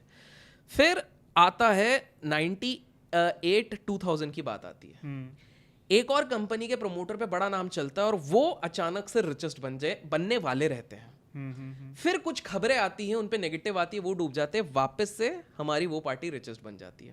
अब पैटर्न समझ रहा हूँ कुछ तो। हाँ पैटर्न आप समझो, आप ध्यान से सोचो, मैं 2 पैटर्न्स गिनाऊंगा यहाँ पे। फिर एक रियल एस्टेट का आईपीओ आया, उसके आईपीओ में भी बड़े धंधले थे, जो दिल्ली में गुड़गांव में, मैं बहुत बड़ा हिंट दे रहा हूँ, गुड़गांव में सबसे बढ़िया शॉपिंग कॉम्प्लेक्स उन्हीं ने बनाया, उसी अगेन नाम कमेंट में लिख दीजिएगा, जो भी दिल्ली गुड़गांव वाले वो समझ जाएंगे। तो उनके जो प्रमोटर थे वो देश के सबसे रिचेस्ट बनने वाले थे इस आईपीओ के बाद। ओके। तो कहीं से फिर खबरें निकल गई कि आईपीओ में ही धंधली थी, तो वो रिचेस्ट बन के भी वापस नीचे आ गए। फिर 2014 या 16 में एक फार्मा कंपनी जिसकी हमने स्टार्टिंग में बात करी थी, जिसके साथ मर्जर हो गया है, उनके जो फाउंडर हैं वो एक दिन के लिए ब्रीफली बन जाते हैं रिचेस्ट, 1 या 2 दिन के लिए ब्रीफली रिचेस्ट बन जाते हैं। उसके बाद इतने एफडीए रेगुलेशंस आ जाते हैं उस कंपनी में, वो आज तक रिचेस्ट नहीं बन पाए। फिर 2021-22 में अचानक से एक और पार्टी जिसके बारे में आप बात कर रहे हैं, वो बन जाते हैं रिचेस्ट, और काफी टाइम तक टिक भी जाते काफी टाइम तक टिकते हैं। फिर कहीं से खबर आती है और फिर वापस हिल जाता है। पर ये सारा कुछ मुझे लगता है कि कोइंसिडेंस ही होगा, कोइंसिडेंस ही होगा। कौन ऐसा कोई ऐसा कौन ऐसा तो बिल्कुल होगा नहीं। तो इस तरह के कोइंसिडेंस काफी होते हैं। तो ये जो चीज भी हुई ना, मतलब इंडिया में रिचेस्ट, इंडिया में सेकंड रिचेस्ट बनना आसान है, रिचेस्ट बनना मुश्किल है। रिचेस्ट मत बनो, तुम मत सेकंड या थर्ड रहो। नहीं तो सेकंड भी नहीं रह पाओगे। सेकंड थर्ड, आपको पता है कि जब हम जो जिसकी बात कर रहे हैं, उनके तो जब भैया उनके आगे निकलने वाले थे 2008 के आईपीओ में, वो खुद नहीं बच पाए। जब भाई नहीं बच पाए, पता नहीं किसकी बात हो रही है। तो और मजेदार बात है कि उनके भाई ने जहां से लोन लिया, उनके भाई के लोन वालों ने बोल दिया अब आपको नहीं देंगे, और इसी भाई ने उसी बैंक से लोन लेकर उनके एसेट्स उठाए। तो पॉइंट ये है कि ये होता रहता है, कोइंसिडेंस होगा और क्या। लोगों वगैरह कॉन्स्पिरेसी बना रहे हैं, लेकिन जो उस साइड पे हैं तो वो शायद उनको पता होगा, जो भी है हमको नहीं पता कि भैया हम तो बस ऑब्जर्वेशन है। तो ये इंडिया में होता है। और एक ऑब्जर्व करवाता हूँ, जो इसकी आप रिपोर्ट की बात कर रहे हो। अब आप सोच रहे हो कि आप जब बात कर रहे हो कि पॉलिटिकल नेक्सस होता है, तो ये भी पॉलिटिकल क्लोज थे, वो भी पॉलिटिकल क्लोज हैं, मित्र बहुत अच्छे अच्छे हैं इनके, है ना। तो फिर ऐसा पक्षपात क्यों किया गया? और इससे पहले भी मित्र काफी जो आपने पूरे गिनाए उसमें मैत्री बहुत ज्यादा थी लोगों बहुत थी, है ना। तो अब मैं बताता हूँ, मित्रता तब तक ठीक है जब तक आप मित्र के नीचे तक बने रहते हो। अगर आप मित्र के ऊपर बने हो तो मित्र भी चाहेंगे ना कि हम दूसरे थोड़े और दोस्त बना ले, क्योंकि इस दोस्त के भाव बढ़ गए हैं थोड़े। तो इसलिए दोस्त, एक नया दोस्त बनाया गया, जो पुराना दोस्त था उसको आगे लाया गया। सारे मेजर एयरलाइन के बिड्स उनके पास गए, रेलवे के बिड्स उनके पास जा रहे हैं, लाउंज के बिड्स, बहुत अच्छा लाउंज है वैसे, पता नहीं कहीं का, बट बहुत बढ़िया लाउंज है। अभी नया नया है। खाना टेस्टी है, खाना बहुत बढ़िया है, बस पता नहीं कहाँ का है लाउंज है, बहुत बढ़िया है। आप खुद ट्राई करिए। आप खुद देख लो। आप देखो कितना भी बढ़िया टेंडर कोई लगा ले, गया सब इनके पास। क्यों? क्योंकि कोई मित्र है जो हमारे साथ में हाँ करेगा, दूसरा वाला तेज चल रहा है। मित्रता भी डाइवर्सिफाई कर रही है, डाइवर्सिफाई हो गए, रास्ते अलग हो जाते हैं, फ्रेंड सर्कल डाइवर्सिफाइड होना चाहिए, फ्रेंड सर्कल डाइवर्सिफाई हो गए। तो ये चीज़ें मार्केट, अच्छा एक और एंगल बताता हूँ, क्योंकि ये देखिए ऐसी चीज़ें आपको पब्लिकली पता नहीं चलेंगी। एक बहुत बड़ी मैगजीन है जो रिचेस्ट लिस्ट निकालती है। उस रिचेस्ट लिस्ट, जैसे आज वो रिचेस्ट लिस्ट आ रही है ना, तो वो रिचेस्ट लिस्ट आज की तैयारी 3-6 महीने पहले शुरू होती है, रिसर्च वगैरह होती है उनकी। जब भी उसकी रिसर्च शुरू होती है, पूरे साल भर इनका शेयर ज़्यादा कुछ नहीं करता है, अभी भी शायद नहीं कर रहा हो जिसकी हम बात कर रहे हैं, और उसी के 6 महीने पहले अचानक से ये ब्रेकआउट्स पे ब्रेकआउट देता है, और जैसे ही इनका लिस्ट बन जाता है फिर ये नॉर्मल हो जाता है। तो गेम इधर तक चलता है। कोई मैगजीन में आने के लिए तो नहीं करता होगा ऐसा। रिचेस्ट स्टेटस सिंबल रहता है। देखिए आपके और हमारे लिए होगा, जैसे तो चलो 50 करोड़ वाले हो गए, हमारे लिए होगा कि भाई हम थोड़ा 200 करोड़ कमाएं, 300 करोड़, वो तो उन चीज़ों से परे हो गए। अब उनके लिए इट्स अ स्टेटस गेम, एक के ऊपर एक रिचेस्ट इज अ स्टेटस। अब उनके लिए वो हो गया कि फर्स्ट चाहिए, सेकंड में मजा नहीं आ रहा, मजा नहीं है, रेस में आगे रहना है। तो ये सारी चीज़ें हैं, आउट ऑफ द सर्कल इतनी सारी चीज़ें चलती हैं, बट वो नहीं है। लेकिन हम जिसकी बात कर रहे हैं उसमें मैं एक हिंट भी दे देता हूँ, ताकि आगे चल के जो ऑब्जर्व कर रहे हैं ना इसका फायदा भी ले सकें। अगर इतने हिंट काफी ना हो तो। हाँ, काफ़ी नहीं हो तो आप देखिएगा कि जब भी इनके शेयर्स गिरते हैं किसी ग्लोबल रीजन के कारण, जैसे कोविड हो गया या फिर कोई भी चीज़ हो गई, तो ये लोग बाईबैक करते हैं उस समय पे अपने शेयर्स को। तो ये आप लोगों के लिए भी हिंट है, क्योंकि कंपनी अच्छी है, तो आप भी अगर वो कर रहे हैं, प्रमोटर जब फेथ दिखा रहा है ना अपनी कंपनी में बाईबैक में, तो वो बहुत बड़ी चीज़, बहुत अच्छी चीज़ है, आप भी करो।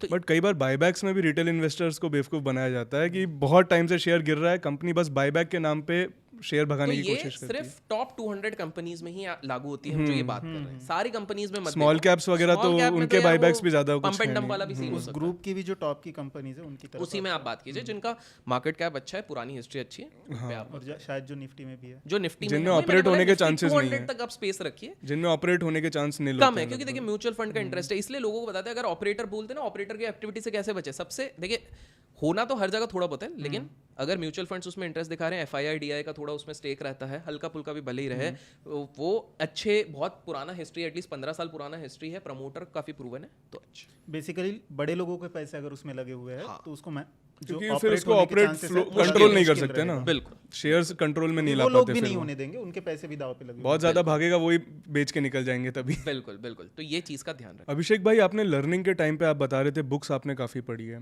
अब यहाँ पे हमारे काफ़ी व्यूअर्स हैं जो अभी उस स्टेज के अंदर होंगे कि अब वो सीखना चाह रहे हैं मार्केट को, तो कुछ बुक रिकमेंडेशंस उनके लिए। बिल्कुल, तो देखिए शुरुआत आप कीजिए कॉमन स्टॉक्स अनकॉमन प्रॉफिट, वो काफ़ी अच्छी किताब है, बेसिक है, समझ में भी आएगी। उसके बाद आप जाइए हमारे मेरिल लिंच के जो फंड मैनेजर थे, उनने काफ़ी अच्छी किताबें लिखी हैं, पीटर लिंच। तो उस समय पे उनने लिखी हैं, one up on the wall street लिखी हुई है, ये काफ़ी अच्छी किताब है। थोड़ा ऑपरेटर का माइंडसेट हल्का फुल्का समझना है, ज़्यादा डिटेलिंग में तो कोई लिखेगा नहीं, but reminiscence of a stock operator है जो जेसी लिवरमोर, एक फेमस ट्रेडर है, उन्हीं पे आधारित है। अब वो पढ़िए, तो ये पहले 3 से शुरुआत कीजिए।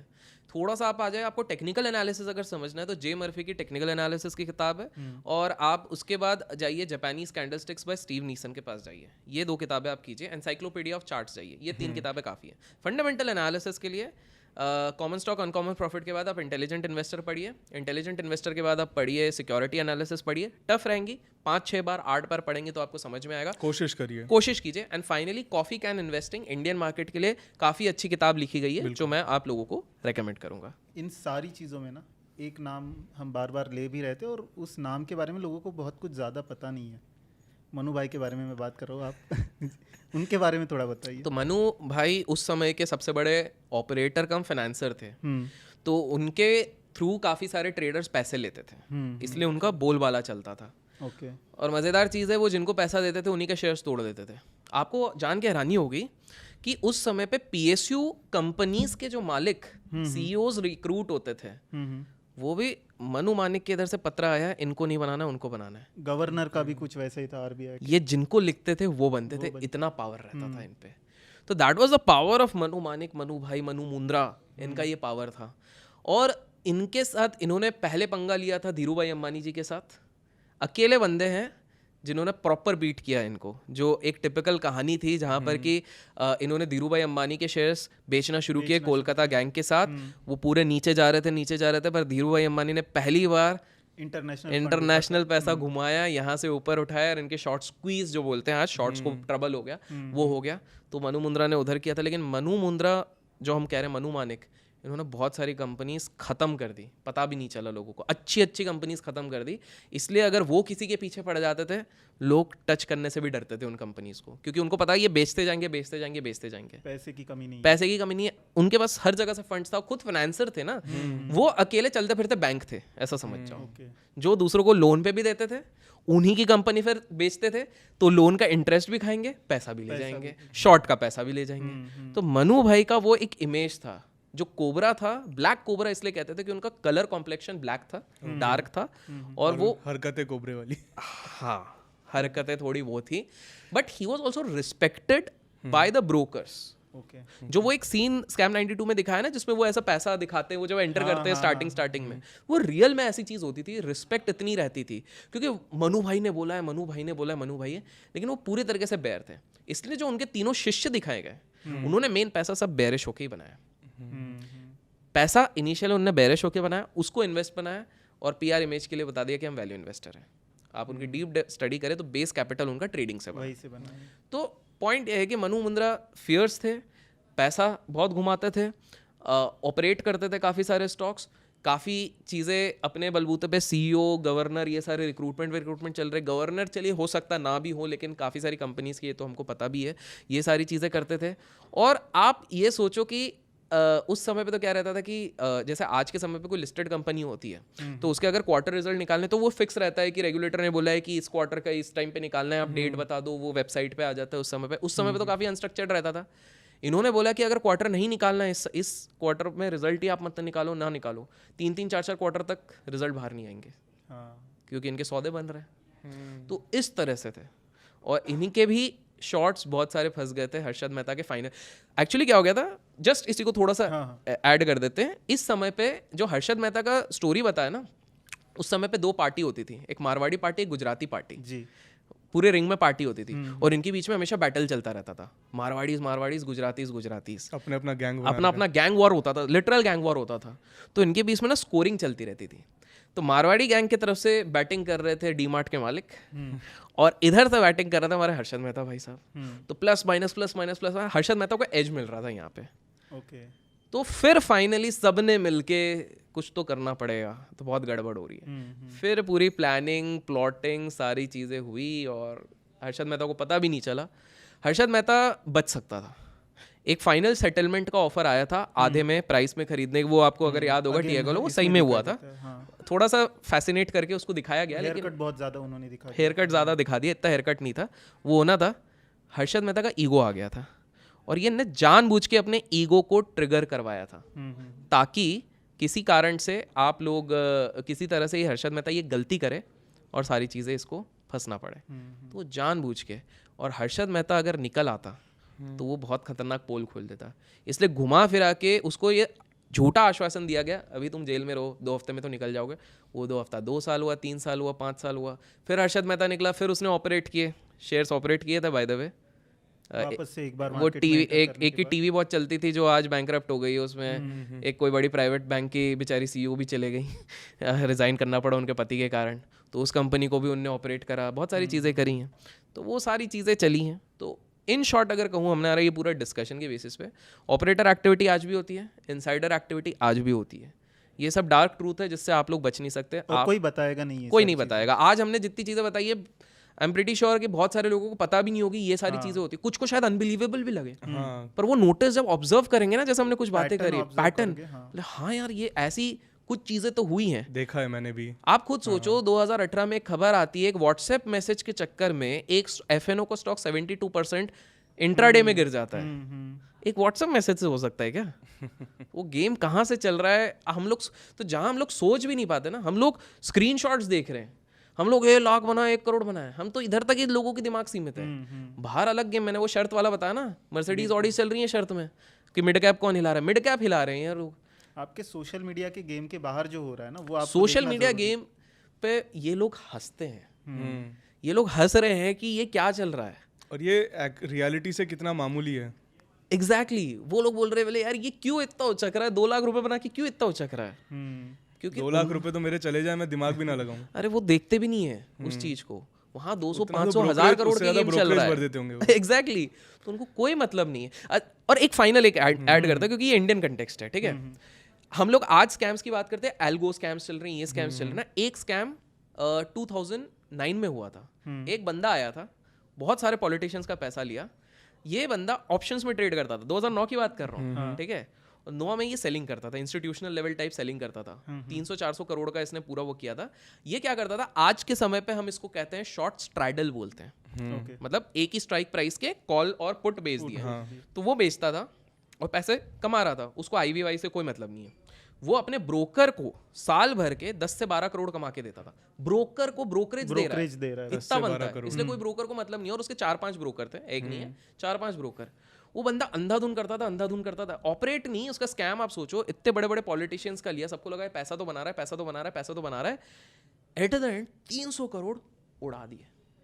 गूगल करेंगे लोग तो शायद मिल जाएगा, नाम पता चल जाएगा 2009। ये तो स्टोरी सुनी भी नहीं है ये और मज़ेदार है, किसी बहुत ही फेमस न्यूज़पेपर में इसका जिक्र आपको मिलेगा, थोड़ा ऑनलाइन सर्च कीजिए। तो गाइस ये सारी चीज़ें होती हैं, पर डरना नहीं है। प्रमोटर का स्टेक अच्छा होना चाहिए, प्लेजिंग नहीं होनी चाहिए, लोन कम होना चाहिए, अच्छे से बाइंग सेलिंग कर रहे हैं, अपनी लर्निंग पे ध्यान दीजिए, किताबें पढ़िए, सबसे ज़्यादा इंपॉर्टेंट है, अपनी लर्निंग पे ध्यान दीजिए। और मैं कहूँगा कि यूट्यूब आज के समय पे एक बहुत बढ़िया वरदान है, लर्निंग सोर्स है, आप लर्न कीजिए। बट वहाँ पर बताया गया, हो सकता है कोई स्टॉक एजुकेशनल के लिए बता रहा है, उस स्टॉक को उसके लिए मत खरीदे बिकॉज किसी अच्छे बंदे ने बताया है। बेसिकली टिप्स के लिए मत जाइए, लर्निंग मत जाइए, आप लर्न। अच्छा अगर किसी ने बोला ये स्टॉक लेना, क्यों लेना है, वो आप देखो, वो सवाल करना जरूरी वो अपने आप से उससे सीख लो कि ये कैसे एनालिसिस हुआ। अच्छा हाँ, इनके ये सही इसलिए जाते हैं क्योंकि ये ब्रेकआउट देखते हैं, ये मंथली ब्रेकआउट देखते हैं, ये ट्रेंड लाइन ब्रेकआउट देख रहे हैं। ये चीज समझिए। फ्यूचर एंड ऑप्शन में तभी जाइए जब 2 साल आप कैश में बिता चुके हो। एग्जैक्टली। और फ्यूचर एंड ऑप्शन में अगर आप, मैं खुद डेरिवेटिव ट्रेडर होने के बावजूद ये कहूंगा कि अपने आपको एक टाइम लिमिट दो, 5 साल तक अगर नुकसान में हो, सब कुछ ट्राई कर लिया, सीख लिया, नहीं हो रहा है, कोई बात नहीं यार, इन्वेस्टमेंट में आ जाओ। जिंदगी में आपके लिए कुछ और है, बेटर है, आपका स्टाइल अलग है, आप एक्टिव इनकम कहीं और से बनाओ और इन्वेस्टमेंट कर लो ना, कुछ बुरा नहीं है यार। जरूरी नहीं है T20 खेलो, कभी टेस्ट के महान यार, लॉन्ग टर्म पे भी आप बढ़िया बना सकते हो। हाँ। आप अगर अपने 15-20 साल के करियर में 15% की कंपाउंडिंग पे भी कैपिटल धीरे धीरे बढ़ा के अगर कर लेते हो, आप ट्रेडर से ज्यादा कमा लोगे। बिल्कुल। पर सबको कल के कल पैसा चाहिए, 21 दिन में पैसा डबल। एफएनओ में एक लाइन हम अपने व्यूअर्स को रोज बोलते हैं, अगर आपको किसी और से पूछना पड़ रहा है तो अभी आप एफएनओ के लिए रेडी नहीं हो, अभी आप कैश में सीखो। जब खुद का डिसीजन आप ले पाओ, उस दिन आप एफएनओ में जाओ। बहुत ही सही सजेशन है, क्योंकि आपको मौका नहीं मिलेगा किसी से पूछने का, आपका पैसा उड़ जाएगा। एग्जैक्टली। और फ्यूचर एंड ऑप्शन जितना अच्छा दिखता है उतने जल्दी पैसे भी जाते हैं। बिल्कुल। और ये हम नहीं कह रहे यार, अब तो रेगुलेटर का रिपोर्ट आया है, 11 लोग, के बाद तो बहुत अब तो डेटा आ गया ना, बोलने के लिए अब तो डेटा आ गया है, 100 में से 11 लोग, तो आप समझ लो। तो पॉइंट यही है कि ये सारी चीज़ें करो। सबसे अगर क्रक्स आज के इसमें लेना है, ऑपरेटर एक्टिविटी होगी, पहले भी थी आज भी, इनसाइडर एक्टिविटी होगी, पहले भी थी आज भी थी, पैटर्न रिकग्नाइज करो, लर्निंग पे ध्यान दो, और जितना समय आप स्क्रीन के साथ बिताओगे, जरूरी नहीं है ट्रेड करो, स्क्रीन के साथ आप जितना समय बिताओगे उतना अच्छा आप बाजार को समझो। और मैं तो कहता हूँ एंड ऑफ डे एनालिसिस में ज़्यादा समय बिताओ, क्योंकि वहाँ कोई आपको बाइंग सेलिंग का पैनिक नहीं होगा। बिल्कुल आप सोच पाओगे शांति से बैठ बिल्कुल सही है, बिल्कुल सही है। अपने स्टाइल के हिसाब से आप ऑब्जर्व करो, एनालिसिस करो, नोट्स बनाओ, रिटर्न नोट्स बनाओ। मैं आज भी कहूंगा कि वो लिखने की आदत बनाओ। आजकल ऑनलाइन सब कुछ हो गया, लेकिन जो पावर लिखने में और रिमेंबर करने में है वो वाली चीज आप से करो। लिखने में आपके माइंड में रिवाइज होती है बिल्कुल होगा, उस चीज को करो। सारा पैसा कभी भी एक ही स्टॉक में मत डालो। अगर एक ही जगह डालना है तो वो इंडेक्स ही होने चाहिए, इंडेक्स फंड्स होने चाहिए।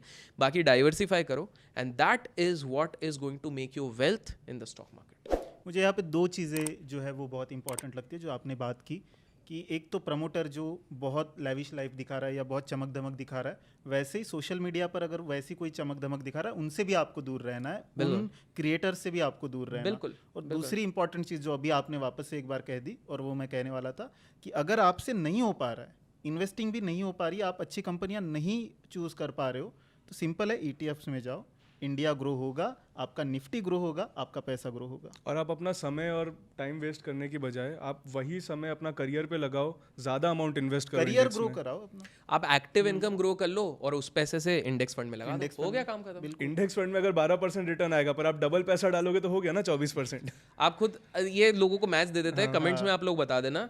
मान लो आप जिंदगी में एक्टिव इनकम कर रहे हो, आज के टाइम पे अगर अच्छे से पढ़ लिख के कोई बढ़िया कॉलेज से निकलता है ना, तो 15-20 लाख का भी पैकेज लगता है, मना नहीं कर सकते मिल हम। सकता है, अच्छे कॉलेज से पढ़ लिख के करा है, आप वो करो जिसका 15-20 लाख लगा, वो बढ़ेगा भी आगे, है ना। चलिए मान लीजिए यार 10 लाख की भी लगी है, आप मेहनत करो, उसमें अपना ग्रो करते जाओ, हर महीने पहले पैसा डालो। एक समय पे आप मान लो 15 साल के अंदर आपने थोड़ा थोड़ा थोड़ा थोड़ा करके डाल के आपने 50 लाख या 60 लाख रुपए डाल दिए। 60 लाख रुपए पे 25% का कंपाउंडिंग लगाओ। अगर आप स्टॉक पकड़ रहे हो, अगर आप इंडेक्स पकड़ रहे हो, तो मैं कंजर्वेटिव बोल रहा हूँ 13% लगाओ। 13% तो मान ही सकते, 12 से 13%, 13% लगाओ, 20 साल तक कंपाउंडिंग कर लो। आंसर बताओ। देखिए ये बस इसी में एक है, हम लोग फिक्स डिपॉजिट के साथ कंपेयर कर देते हैं। फिक्स डिपॉजिट लीनियर देता है, स्टॉक मार्केट लीनियर नहीं। आज 3%, एक साल 3% देगा, अगले साल -5% देगा, एक साल 30% दे देगा। कोविड से लेके वो वाला 30%, बट इसका मतलब नहीं हर साल 30% देगा, पर वो एवरेज निकल जाएगा 12 से 13% लॉन्ग टर्म के लिए आप होल्ड करोगे। इसलिए मैंने कहा कि 25 साल के लिए। अब कुछ लोग बोलोगे 25 साल बाद क्या पैसा करोगे? अरे भाई आप एक्टिव इनकम भी करो, पूरा पैसा थोड़ी लगाने बोल रहा हूँ, बाकी से मजे मस्ती करो, और इस पैसे को उधर आपको लाइफ रोकने के लिए कोई नहीं कह रहा है। लाइफ मत रोको, अपने इनकम का जो है 30% लगा दो यार, खत्म। बाकी सब उड़ाओ, घूमो फिरो, नाचो गाओ। मैं तो घूमता ही रहता हूँ। एक ही लाइफ है, एक ही लाइफ है, बढ़िया घूमो, that would be the crux. Last चीज मैं आपसे बस ये पूछना चाहूंगा कि अगर ये सारी स्टोरी सुन के कोई डिमोटिवेट हो रहा है कि मार्केट में ईमानदारी से पैसा नहीं बन सकता है, तो क्या ईमानदारी से पैसा बनता है? ईमानदारी से बनता है। इससे उल्टा डिमोटिवेट मत हो, मोटिवेट हो कि इतने बड़े बड़े भी लोग हैं, तो एक दिन ऐसा डिसाइड करो कि मैं भी बनूंगा ऑपरेटर, मैं भी उनके एक दिन मैं चार्ट देखने की बजाय चार्ट बनाऊंगा, और वो आएगा, बिल्कुल आएगा। आप में से ही कोई होगा जो ये चार्ट बनाएगा, और उसमें मुझे कोई डाउट नहीं है। और शायद कोई और आपकी स्टोरी सुना रहा होगा। May be. थैंक यू अभिषेक भाई, आपने समय दिया। और मैं सबसे अच्छी बात मुझे ये लगी कि जो ये सारी चीज़ें, एक तो कहने से बहुत लोग डरते हैं, आपने खुले तरीके से लोगों के सामने रखी, क्योंकि ये रखना ज़रूरी है कहीं ना कहीं, क्योंकि इनके बारे में बात नहीं होती है। दूसरा, हम मजाक में थोड़ा सा बात कर लेते हैं, पर ये डीप कितनी चीज़ें हैं, अब मजाक में कितनी डीप चीज़ों में हमने छू कर निकल गए हैं, वो सुनने वालों को समझ में आ जाएगा। और ये ज़रूर मैं कहूँगा कि इसको दोबारा सुनिएगा। कुछ चीज़ें मजाक में निकल गई होंगी, पर वो बहुत डीप मीनिंग है उनके पीछे। बिल्कुल बिल्कुल, और आशा करता हूँ कि आपके दर्शकों को कुछ सीखने मिलेगा। And thanks for inviting me. Hopefully ये फ्रूटफुल रहा सेशन सबके लिए। Thank you.